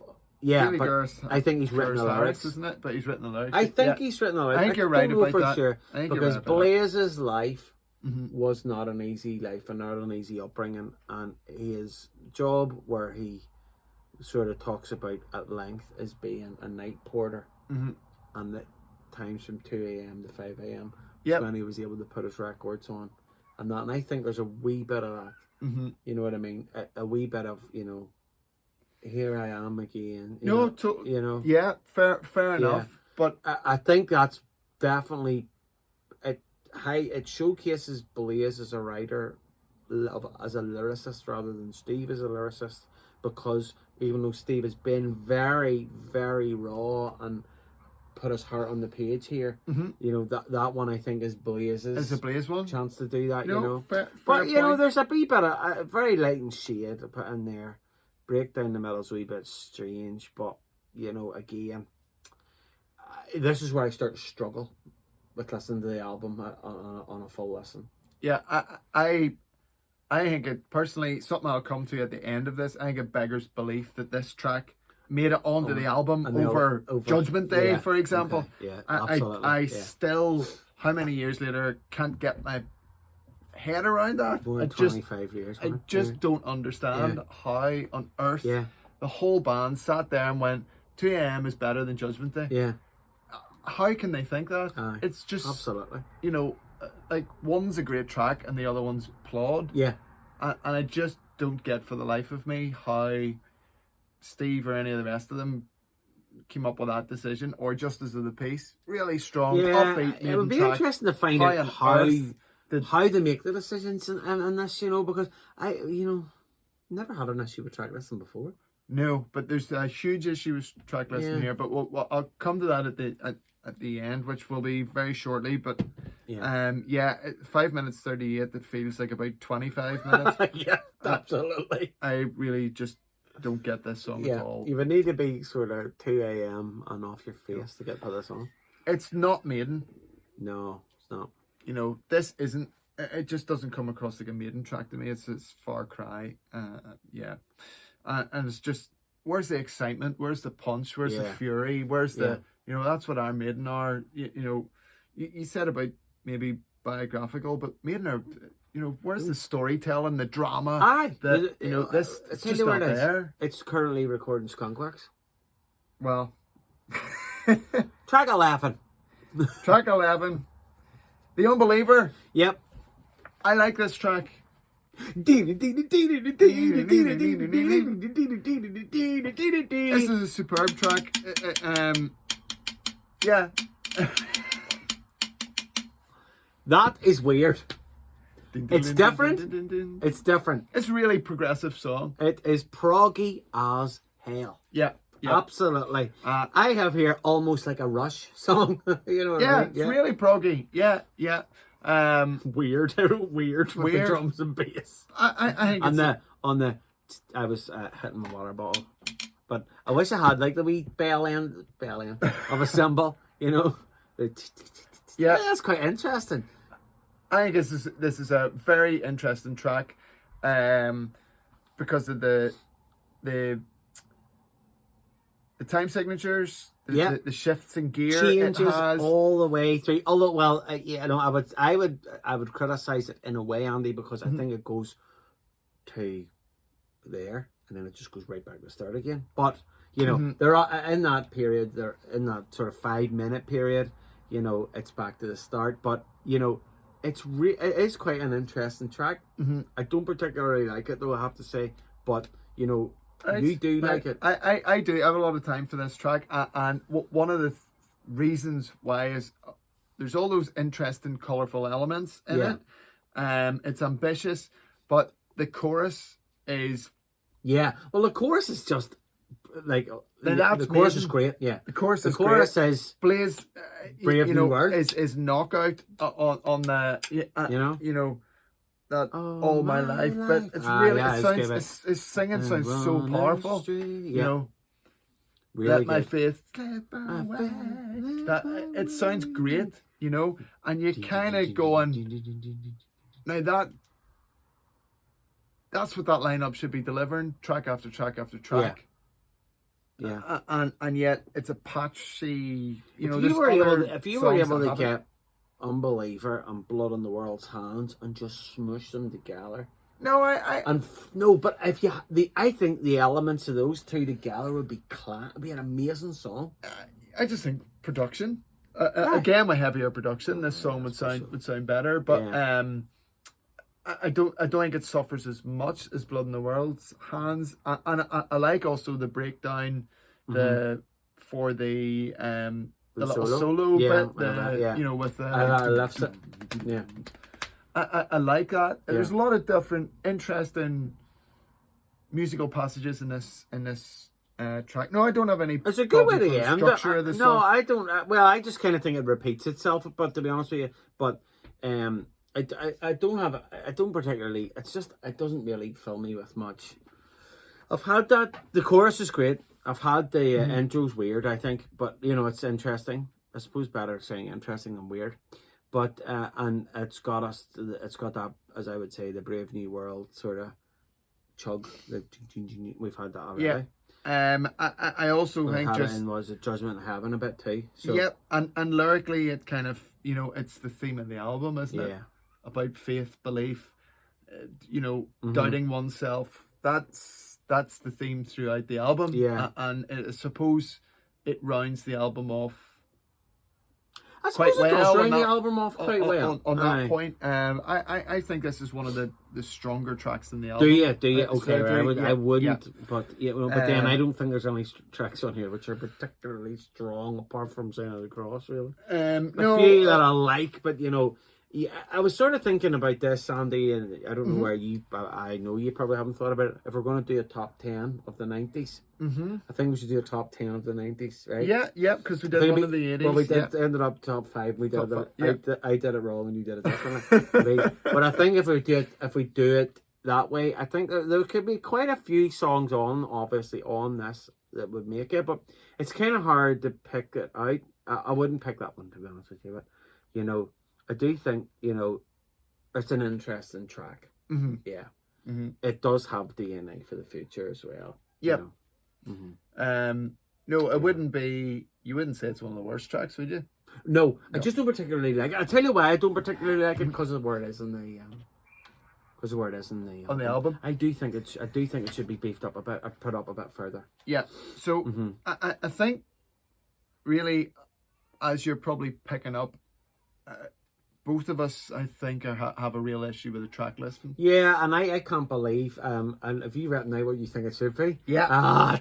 Because I think I thought to myself, I would take me about a week to do that. But you have listened to this album. I've listened to this album a lot more times than I have, and I have for a long time thought that there's a better album in there. And a good thing as well that they released. You want to comment on that, guys? Let us know what you think, because I do genuinely think you know, Maiden albums are two sides of a tape. Or I know when this is the CD age, and I know, you know, Fear of the Dark had more songs than that. I think it had 12 tracks in it. Well, yeah, they've moved into the CD age, so Fear of the Dark was more tracks. Yes, absolutely. With a lot of fat could have cut out of it too. Well, you know, about half of it. Yeah, most of it, more than half of it. And for this album, they've recorded 14 tracks, and I think actually, they probably, if Steve probably had absolutely his way, he'd have put a double album out. Right. But Rod Smallwood doesn't like double albums. No. I think Bruce said that about Book of Souls. Right, okay. Rod never liked double albums, never wanted us, you know, anytime double album, because he had a nightmare printing wise and all that stuff with Life After Death being double. Right, okay. And was always dead against double albums. Okay. So, yeah, I think, I may be wrong about that, but I think that this, I mean, wrote 14 songs. It could have easily been a double album, but I don't think they released. You don't have the vinyl on this, do you? I don't, but it's not. No, it's just the 11 on the vinyl. Right. Okay. So it is. There's a triple vinyl, clear vinyl thing or something, but no, it's just the 11 tracks. Just wonder where in the vinyl where it would say 2 start. Yeah, I'm not sure. I'm not sure actually. Okay. That's a good a good point. I don't think they think that way. But anyway, you have redone a track list, and would you care to share that? Yes, I will. I think this album is okay. I think it's okay, but I think what frustrates me is the production would have made it a lot better, and the track list, the selection of songs out of the 14 that they recorded. I would have picked a far different album that I think would be brilliant. I really want to hear this. Right? Yeah, I really want to hear this because this is something I'd love to do. So go for it. Number one, track one. Track one. If I'd have been sat there beside Steve Harris, I'd have been going, "Now, Steve, kick the album off with Man on the Edge." Superb choice. Right. I'm amending my notes here. Make a playlist, you say, of this. Get your classic 1-2 punch in with Lord of the Flies. Next, yes. Right. Track number 3 should be... Turn it down a wee bit. No, track number 3 would be Justice of the Peace. Right, okay. Right? Okay, yeah. Keep that tempo. Yeah. Keep that tempo going. It's a really strong song. Yeah. Track number 4, Blood in the World's Hands. Now You Take Her Down. Right, a little bit. Yeah, you're getting your light and shade in there. Yeah, okay. You're getting your prog. But you've had 3... 1, 2, 3 almost. Okay. Actually, right? 3 with real ass kickers. They've come out of the gates there, and now you're getting your proggy element all in done there. within 10 minutes as well. Good choice. And Blaze sounds really strong on this song. Yep. You know, right after Blood in the World's Hands. Yeah. Judgment Day. Rattle. Go straight back into that rattle. Yeah. You know. Good call. It really lifts the mood of the album straight back up again. Yeah. From Blood in the World's Hands, right? After Judgment Day, Judgment of Heaven. Right. Okay. Yep. That's sounds so 6. much more upbeat. If you try this as a playlist, this album is so much better. Judgment of Heaven doesn't sound gloomy at all. It actually sounds upbeat after Judgment Day. Track number 7 then would be Edge of Darkness. Right. Good choice. Solid. Many tracks are on the album. Track number 8, The Unbeliever. Okay. Yeah. And then close the album with Sign of the Cross. You've one missing for me, sir. No. I'd have made that a 10-track album. And I'd have put Look for the Truth in there somewhere. You like that track? I do like it. Mm-hmm. I think anymore it overstays its welcome. Okay. I think that's a super bit of work, Andy. Super bit of work. I really do. The only thing I would do is I would swap out Justice of the Peace for Look for the Truth. And I can't argue with anything else. Fair enough. Yeah. I just think there's too many, there's too many of the albums with songs with slow intros, gloomy I wanted more banging Maiden, and Justice of the Peace I think it's just such a strong track. I just can't get over. We'll call that the Andy cut. Will we? That's the Andy cut. The Andy cut. That actually makes that album very much like a Diano era album. Yeah. Cuts at the timing of it down a good bit. Okay, yeah. Which is what they needed, in my opinion, absolutely. What they should have done. It would have had more appeal. It wouldn't have put people off because, it going too gloomy and too dark. Yeah. And yet, there's still plenty of introspection in there. And there's still plenty of musicality and those progressive elements are there. And the DNA for the future. The problem with the album is there's not enough light and shade. Mm-hmm.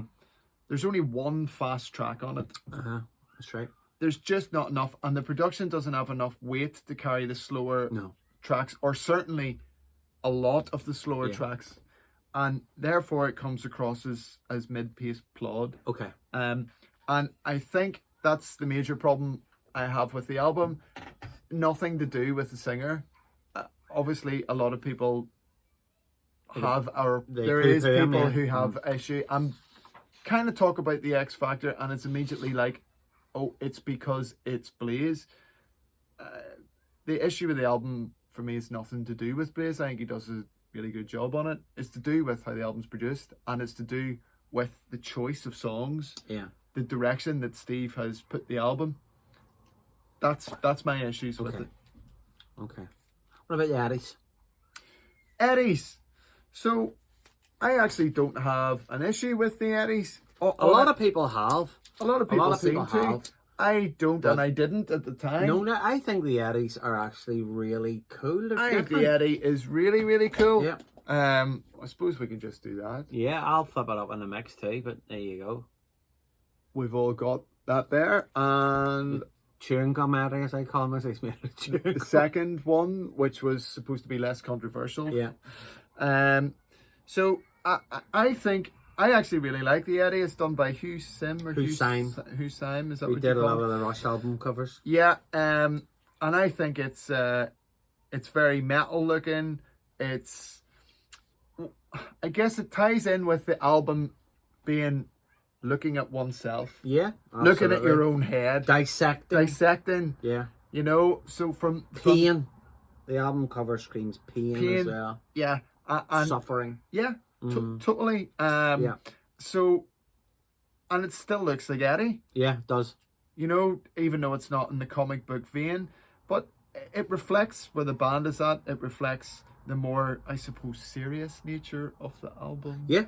Yeah. Rather than the being dissected, being taken apart. Yeah. What about the single Eddie's then? They're sort of not the most familiar with them, to be honest with you. So the single Eddie, the Man on the Edge Eddie is basically the same. Yeah, it's the same thing, only it's lying the same down. puppet, only from an angle. Yeah. So this is a puppet that's been made. It's been photographed. By Hugh Syme. Yep. I don't know if it was made by him or not, but I know. Yeah, I was a little bit disappointed that for the single it was just the same. Yeah. The same thing. Aye. You know, from a different angle. What's Lord of the Flies like as a cover? Is it white? So it's like this. Right. Okay. So it is only with two big flies superimposed on each side. And Lord of the Flies single, I think, was only released in the it wasn't actually released in the UK. Oh, was it not? No. Oh, right. It was pulled. That is the Man on the Edge single cover. Chris can put these up. I'll stick them JPEG anyway. Yeah. But yeah, same. Yeah. Just different angle. It looks grand. Yeah. Yeah. There was another. I think there might have been a Derek Riggs Eddie done for Lord of the Flies, but maybe I'm wrong. I'll hunt that out and get it on, because that's what I do. With a head on a spike with lots of flies buzzing around. Right. I'm pretty sure I've seen that, but I may be doting. So I don't have a problem with the Eddies. No, I actually think it reflects the album. What I did have a problem with is, what is your problem? The logo. They cut the logo up. They didn't do it on there. They didn't do it on the magazine here. That looks quite cool. But they did in the album cover. The droppy bits. Observe here, here, here, and on the end. They cut these parts. Sorry, Bruce. Didn't they? Yeah, they did. And or squished the logo up. I just trimmed it, and that lasted until Book of Souls. Yeah. Yeah, I was waiting for that confirmation. Don't know why they did that. They don't do it in any other t-shirts, so they didn't. But don't know why they did that. Don't know why they did it either. Very strange. Didn't like it. Very, very strange. If anyone can shed any light and please let us know why Maiden cut the tails off their album, kind of put it in this little box, almost like that the album was like the logo had been taken by a really bit of crap editing software and put into a nice neat rectangle and fired up above the image. This was the beginning of Microsoft Word 95. I just don't get it. Why did it take such an iconic logo and just, you know, all right, they haven't changed the logo, but they've cut a little part off it, and it just annoyed me. I didn't like it. No? Well, absolutely. I can understand. Didn't really even notice it, to be honest with you. I noticed it. Yeah. But again, I wasn't drawing my Iron Maiden logos on my books at this stage. It was always the classic logo I did, but yeah, you know. Yeah, sum up then, what do you reckon? So, summing up, I think this is it's a missed opportunity. Okay. So I think they release an interesting, but I don't think they quite hit. Well, they don't hit the mark. You know, but it frustrates me because there could have been a great album there. Yeah, there could have been, as your track listing shows, Andy. The track listing, there is actually a great album there. Yeah, I should say. The track listing that I have, I would be giving that 9 out of 10. Yeah. I think it's really, really strong. Yeah. But, you know, the album that they put out, unfortunately, you know, there's two great songs not on it. And the ebb and flow isn't there. Yeah. So it's nothing to do with the singing. I do think the criticism is really harsh. It comes Yeah, well, way. you know, it's like anything. It's like when you change the flavour of Coke, everybody loses their mind. Everybody, you know? yeah. Yeah, it is. Yeah. It is, you know. I can understand why, you know, but I think the album opens up brilliantly. Yeah. You've got 3 superb Great tracks. tunes. 1, 2, 3. I would say 4. I like 4 tunes are great of tracks. Well. And I'm saying that even though I don't agree. I don't personally. I wouldn't open it with "Sign of the Cross," but you know, the end it's patchy. You know. Yeah. Edge of Darkness. It suffers really badly from a mid-album slump. I think that's it. You know, Edge of Darkness, Unbeliever, Blood in the World's Hand are all good songs. Judge of Heaven is a decent song. I don't like The Aftermath, and I don't like 2 a.m. Yeah. Oh, there's 2 songs I don't like. Fortunes of War is just okay. And Look for the Truth is a good song. Yeah, I actually have a thing for Look for the Truth. So, you know, 1, 2, 3. Love his vocals in it. Love the vocals in it, you know. I do. But, so I'm going to go with... Are you going to give it a score? Right, I'd like to find out what your score is. Have to give it a score. Of course we do. So I do. So I am going to give it a 6.5. Oh my days! You are not serious. I am. And I honestly thought you'd have given that a lot higher. A lot higher. Now I like it, and yet, but I think that's where it's at. And again, you have to try. We've been doing this now, guys, for about a year, and I always thought this was going to be your episode where you just. I have that. I am really taken aback by it. I didn't go what, but you know, like but I am quite. Well, listening to you talk, I knew you weren't going to score it as highly as you thought. This was. You thought I loved this album? Yeah, this is your cutting the teeth. It's not even right. This is your sort of teenager album. Well, I listened to it a lot. Yeah, but But I suppose you had all those other kick-ass albums. But I was listening. Yeah, you know, Megadeth. You went and seen Megadeth there about this time too, didn't you? I did. I went to see them before. Yeah. You know, so it wasn't like. Yeah, I was in loads of bands. Yeah, of course. No, I'm not. I just kind of thought this was kind of, you know, we all have that album. You know what I mean? And I honestly, I thought, you know, this would have been higher up in your esteem. No, I liked it, and a 6.5 means it's a good album. Shocker for me, that you know. But I don't think it's a classic. I think what annoys me is it has some great moments on it, and I think with the track listing I went through, my own track listing, I'd have given that 9 out of 10. Yeah. I think there's a great album in there. I just think that Steve Harris chose not to release it. He chose to release a different album with 2 a.m. on it. With strange track choices, and I think the production really hampers it as well. I really do, and there's no getting away from that. I suppose admire Steve for releasing the album that he wanted to release. Yeah. But it was it's a strange album. Yeah, it is. And I think it's dishonest to say otherwise. Yeah. It doesn't deserve the battering it gets. I think there's been a lot of people. A bit of a cultural. There's been a bit of a renaissance in regarding the attitude towards this album. I know on Twitter or whatever, a lot of people absolutely loathe it. But yeah. But there's a lot of people do like it as well, and I think like it's important to remember. Although I think in the UK it has a certain reputation. Yes. That's not the reputation it has elsewhere. So in the States, this album was received well. In South America, it did very well. Didn't do too well up north. Highest chart position in it is like 140 something. I think with the critics it was warmly received though, but in the States, was it?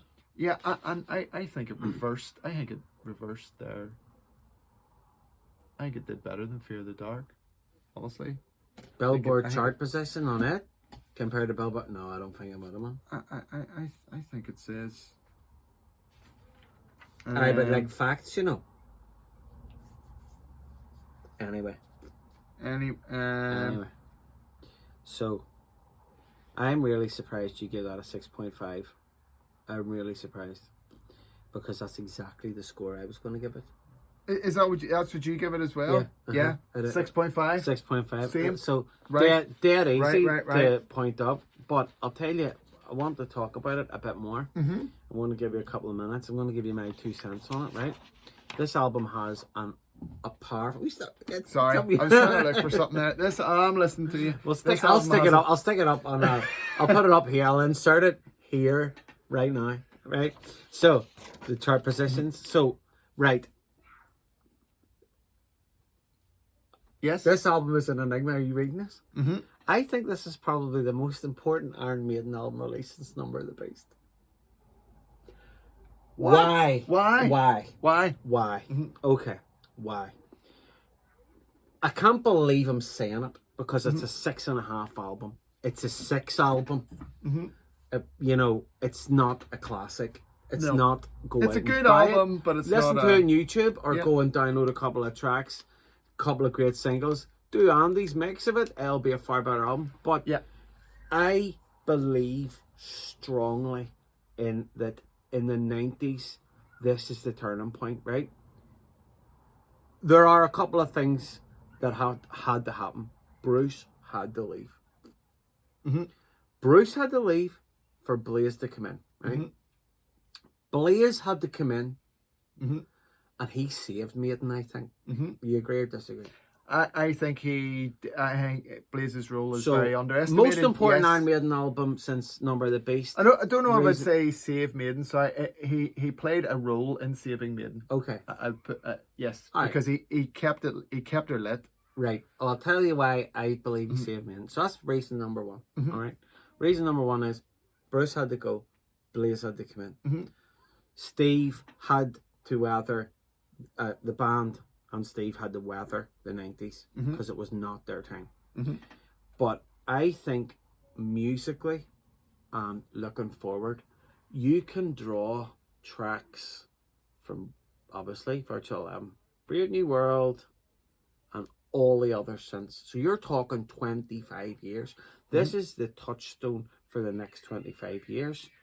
You listen to Sign of the Cross. You listen to those wee bits that we're talking about in like The Unbeliever, the chorus The Unbeliever. That is the DNA of the albums that we love now. Like the hype, you know, we'll talk about Brave New World very soon. Can't wait to talk about it. There are elements of Brave New World in this album, really like in their infancy, but I don't think that would have happened had Bruce stayed. I think Blaze had to come in. They had to change. There were proggy elements on the yes, there were. I know you're going to say, what about Seventh Son? I'm a Seventh Son. But this is more. Well, it's funny you would say that because Steve says in this album, for him, this follows on from Seventh Son of a Seventh Son because it's progressive. On that, you know, they had moved away from that in the previous 2 albums. No Prayer for the Dying. They went, right, let's go back to basics. Let's strip back. And it's far less proggy. Absolutely. It's more AC/DC straight ahead. Yeah, and there's bugger all on Fear of the Dark. Fear of the Dark's a very confused album. It's this here, if you're going to do a metaphor sweets, it's a bag of liquid soul sorts. Fear of the Dark. This is, this is just a bag with all the same sweets in it. Well, you know what I mean? This is a proggy album. Yeah, and this is, I think what you're saying is this is where Maiden go. It is a very clear DNA which runs through the band from this point up until now, 2022. A very, very good point. And the album that this is most similar to is actually Senjutsu. Exactly, which you are now listening to, losing your mind over. You know, it's got an 8-minute track as track number 1. It's track number 1. And it's not just the proggy elements, it's also, I think, the similarity between the two are there because of the melancholy. That runs through both albums. This if he thinks Seventh Son, that's cool. Seventh Son is X Factor, then this Senjutsu is X Factor's successor. Whoa, you could stick a Matter of Life and Death in there too. But you know, the reason that Why is it different then, or why did this not work? Do you see what I mean when I say this is an important, and I've written I know in capitals, like, why am I saying this? But I do, because it does have you can pick any album out from 2000 onwards and find a similarity between this and that. So, and, totally, I think it lays down a template of, right, where's the band going to go? It's going to write longer songs with more parts in it. Yep. It's going to be more ambitious. Yep. It's going to make kind of, ambitious albums with very long tracks. Yeah.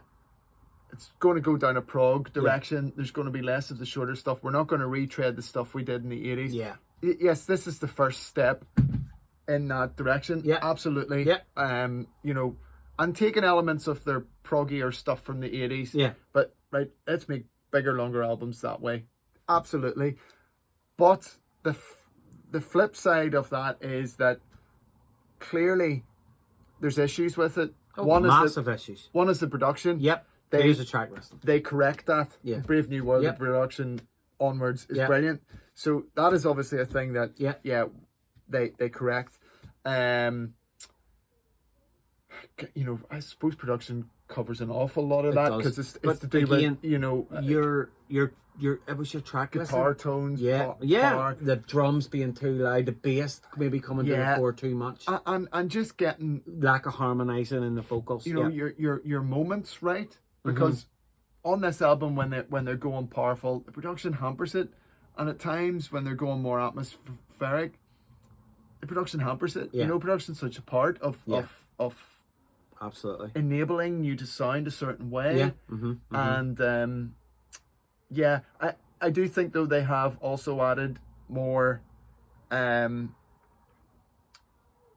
onto this template. They've removed some of the realism and put back the drama, the storytelling, the historical notes. That's all back from Brave New World onwards. And it's the Bruce. Yeah, it's the X Factor. Bruce. Well, it is, but it's ironically, yes, it is. Bruce does bring some of that, but it's, to be fair, it's Steve's songwriting as well. Because historic or storytelling, sure, Colour Be Thy Names as good as it gets. For example, so many of those tracks he's written so brilliantly, but he's writing differently here, and it's maybe just the era he was in, or how he was feeling. His muse. Flays rather than Bruce, maybe too. But it's an interesting. It's probably the most, as I say, talked about, or one of the most talked about vilified, eras in the band. Unfairly vilified, though, Andy. Would you say? We'd say you would need to. I think you need to listen to this album. Oh, you need, if you're going to give this album any kind of a chance, you need to give it half a dozen listens. Yeah, you do. You really do. And I would urge you to listen to it with my track listen, or at least listen to it with those B-sides. Because I think the album really is probably you can get that on YouTube, because that's where I found them. You can get the Japanese release in order. So just to get an idea of like we should do like a YouTube playlist and attach it to this of your. We could do that. We could put the playlist in the comments. So they're there or below. Easy enough done. We'll do that. But so I don't think it's a bad album. No, not really. 6.5 is still. That means it's a good album. I think it's the best that they have to offer us in the 90s. I do. I think it's better than. I know you're going to have your soft spot for No Prayer, aren't you? Yeah. I do like No Prayer for Diane. I do like it a lot. I don't know. I just think this is more. It's better than Fear the Dark. Oh God. And it's better than Virtual 11. A lot of people farting on the biscuit tin would be better than Fear the Dark. Yeah. But yeah. So is it the best album of the 90s? Yeah. Well, possibly. I'd say yes. For me, between that, you let us know. I can't remember what I give No Prayer for the Dan, but for me, it's. I think you gave it more than 6. More than 6.5. So, but I think it's frustrating because to risk of repeating myself, I think they actually made a far better album and they just didn't release it. Yeah, I agree. I think that's a super point, man. A different choice of tracks that they had recorded in those sessions. That album gets a 9 for me.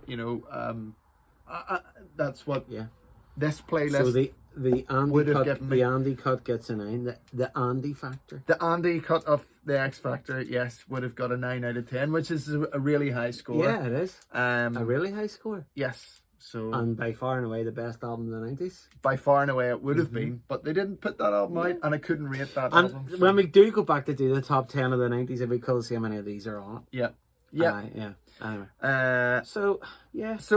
I suppose just to round off was I did see the X Factor when they played Belfast.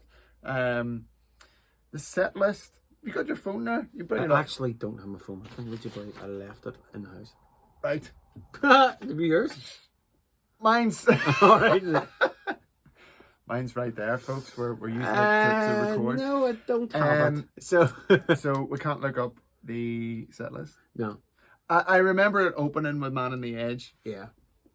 We'll go from memory. You can look it up, sure, yourselves. Yeah. I thought it was a really good gig, I have to say. You can have a look to see if it's in there.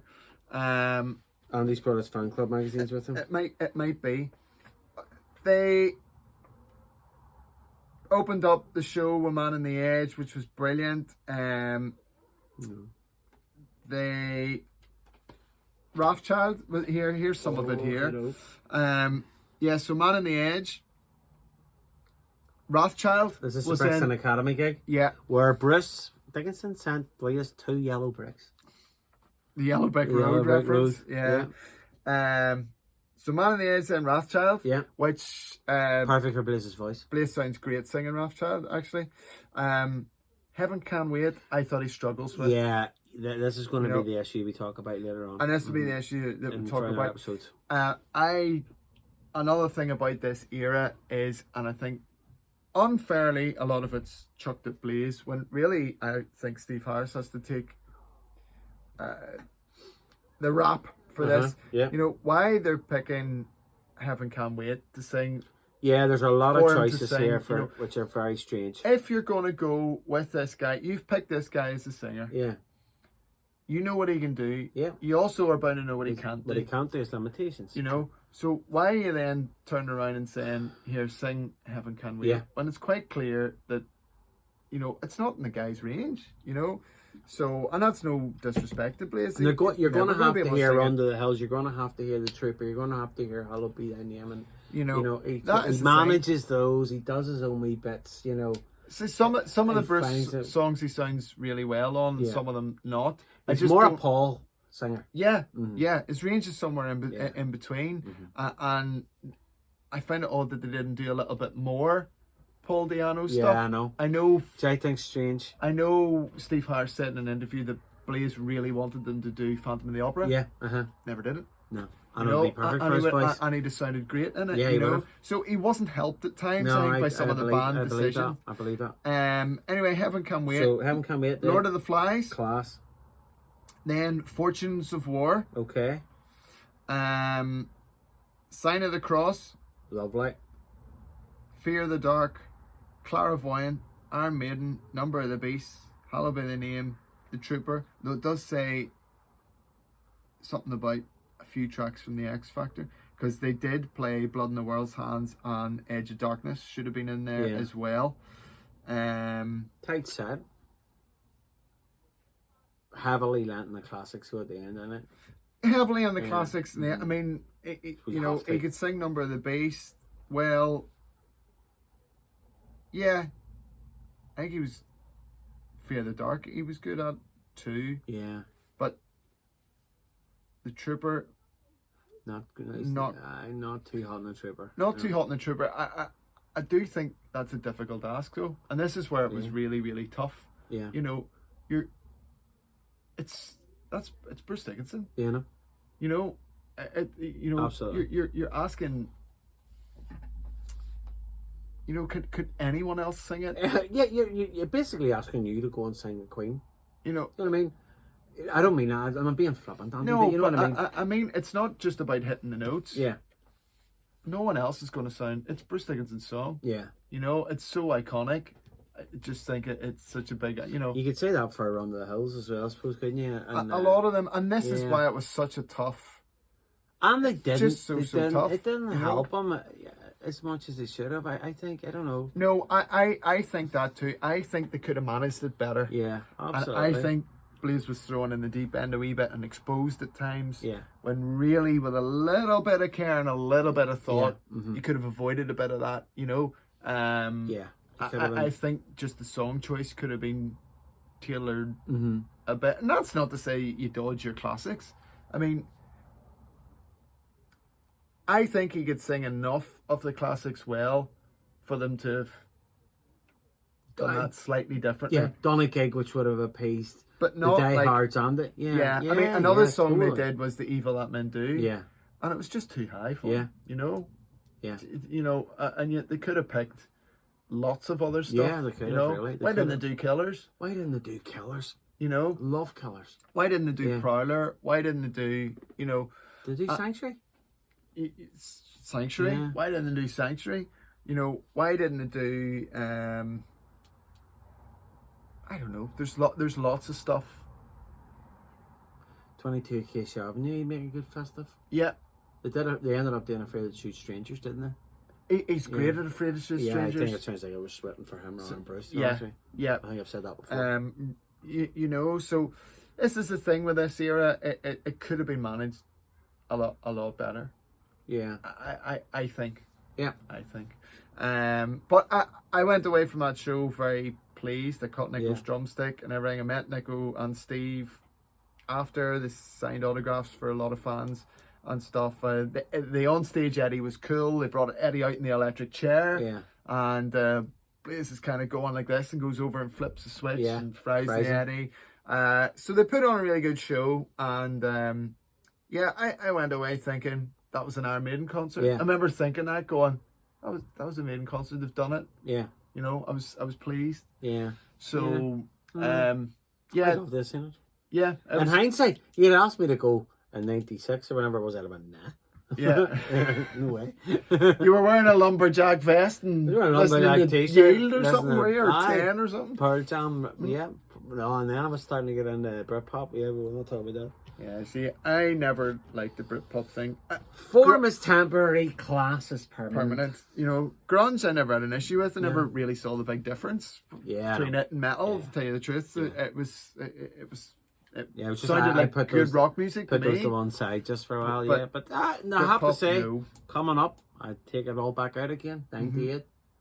That's me back on. That was you back on, yeah. Back on. But anyway. But interesting that we both rated this the same way. So and the Ed Factor score is 6.5. 6.5, so yes. It is. You know, that, which is, you know, listen to it. Listen to it. Give it a listen. Tell Love to hear your opinions. Absolutely. Coming up, we've got another couple of difficult issues to deal with. Because if we're going chronologically, Andy, I don't know. Do you want to do Skunk Works next? So yeah, the next. But we need to talk about a wee bit about in that episode, maybe a wee tiny bit about Best of the Beast and Ferris. You know, mention that. Give it a mention, or do you want to leave that chronologically? Does it not come before it? No, I would put that in the start of the Virtual 11 episode. Noise. Okay. To be honest, because it's housekeeping live on camera. Because it's one song. Yeah. And a best of thing, and they've just done that to try and lift interest in the band. Yeah. You know, before. Yeah. So it should take us 5 minutes. Okay, cool. Nice. We'll do that. Right.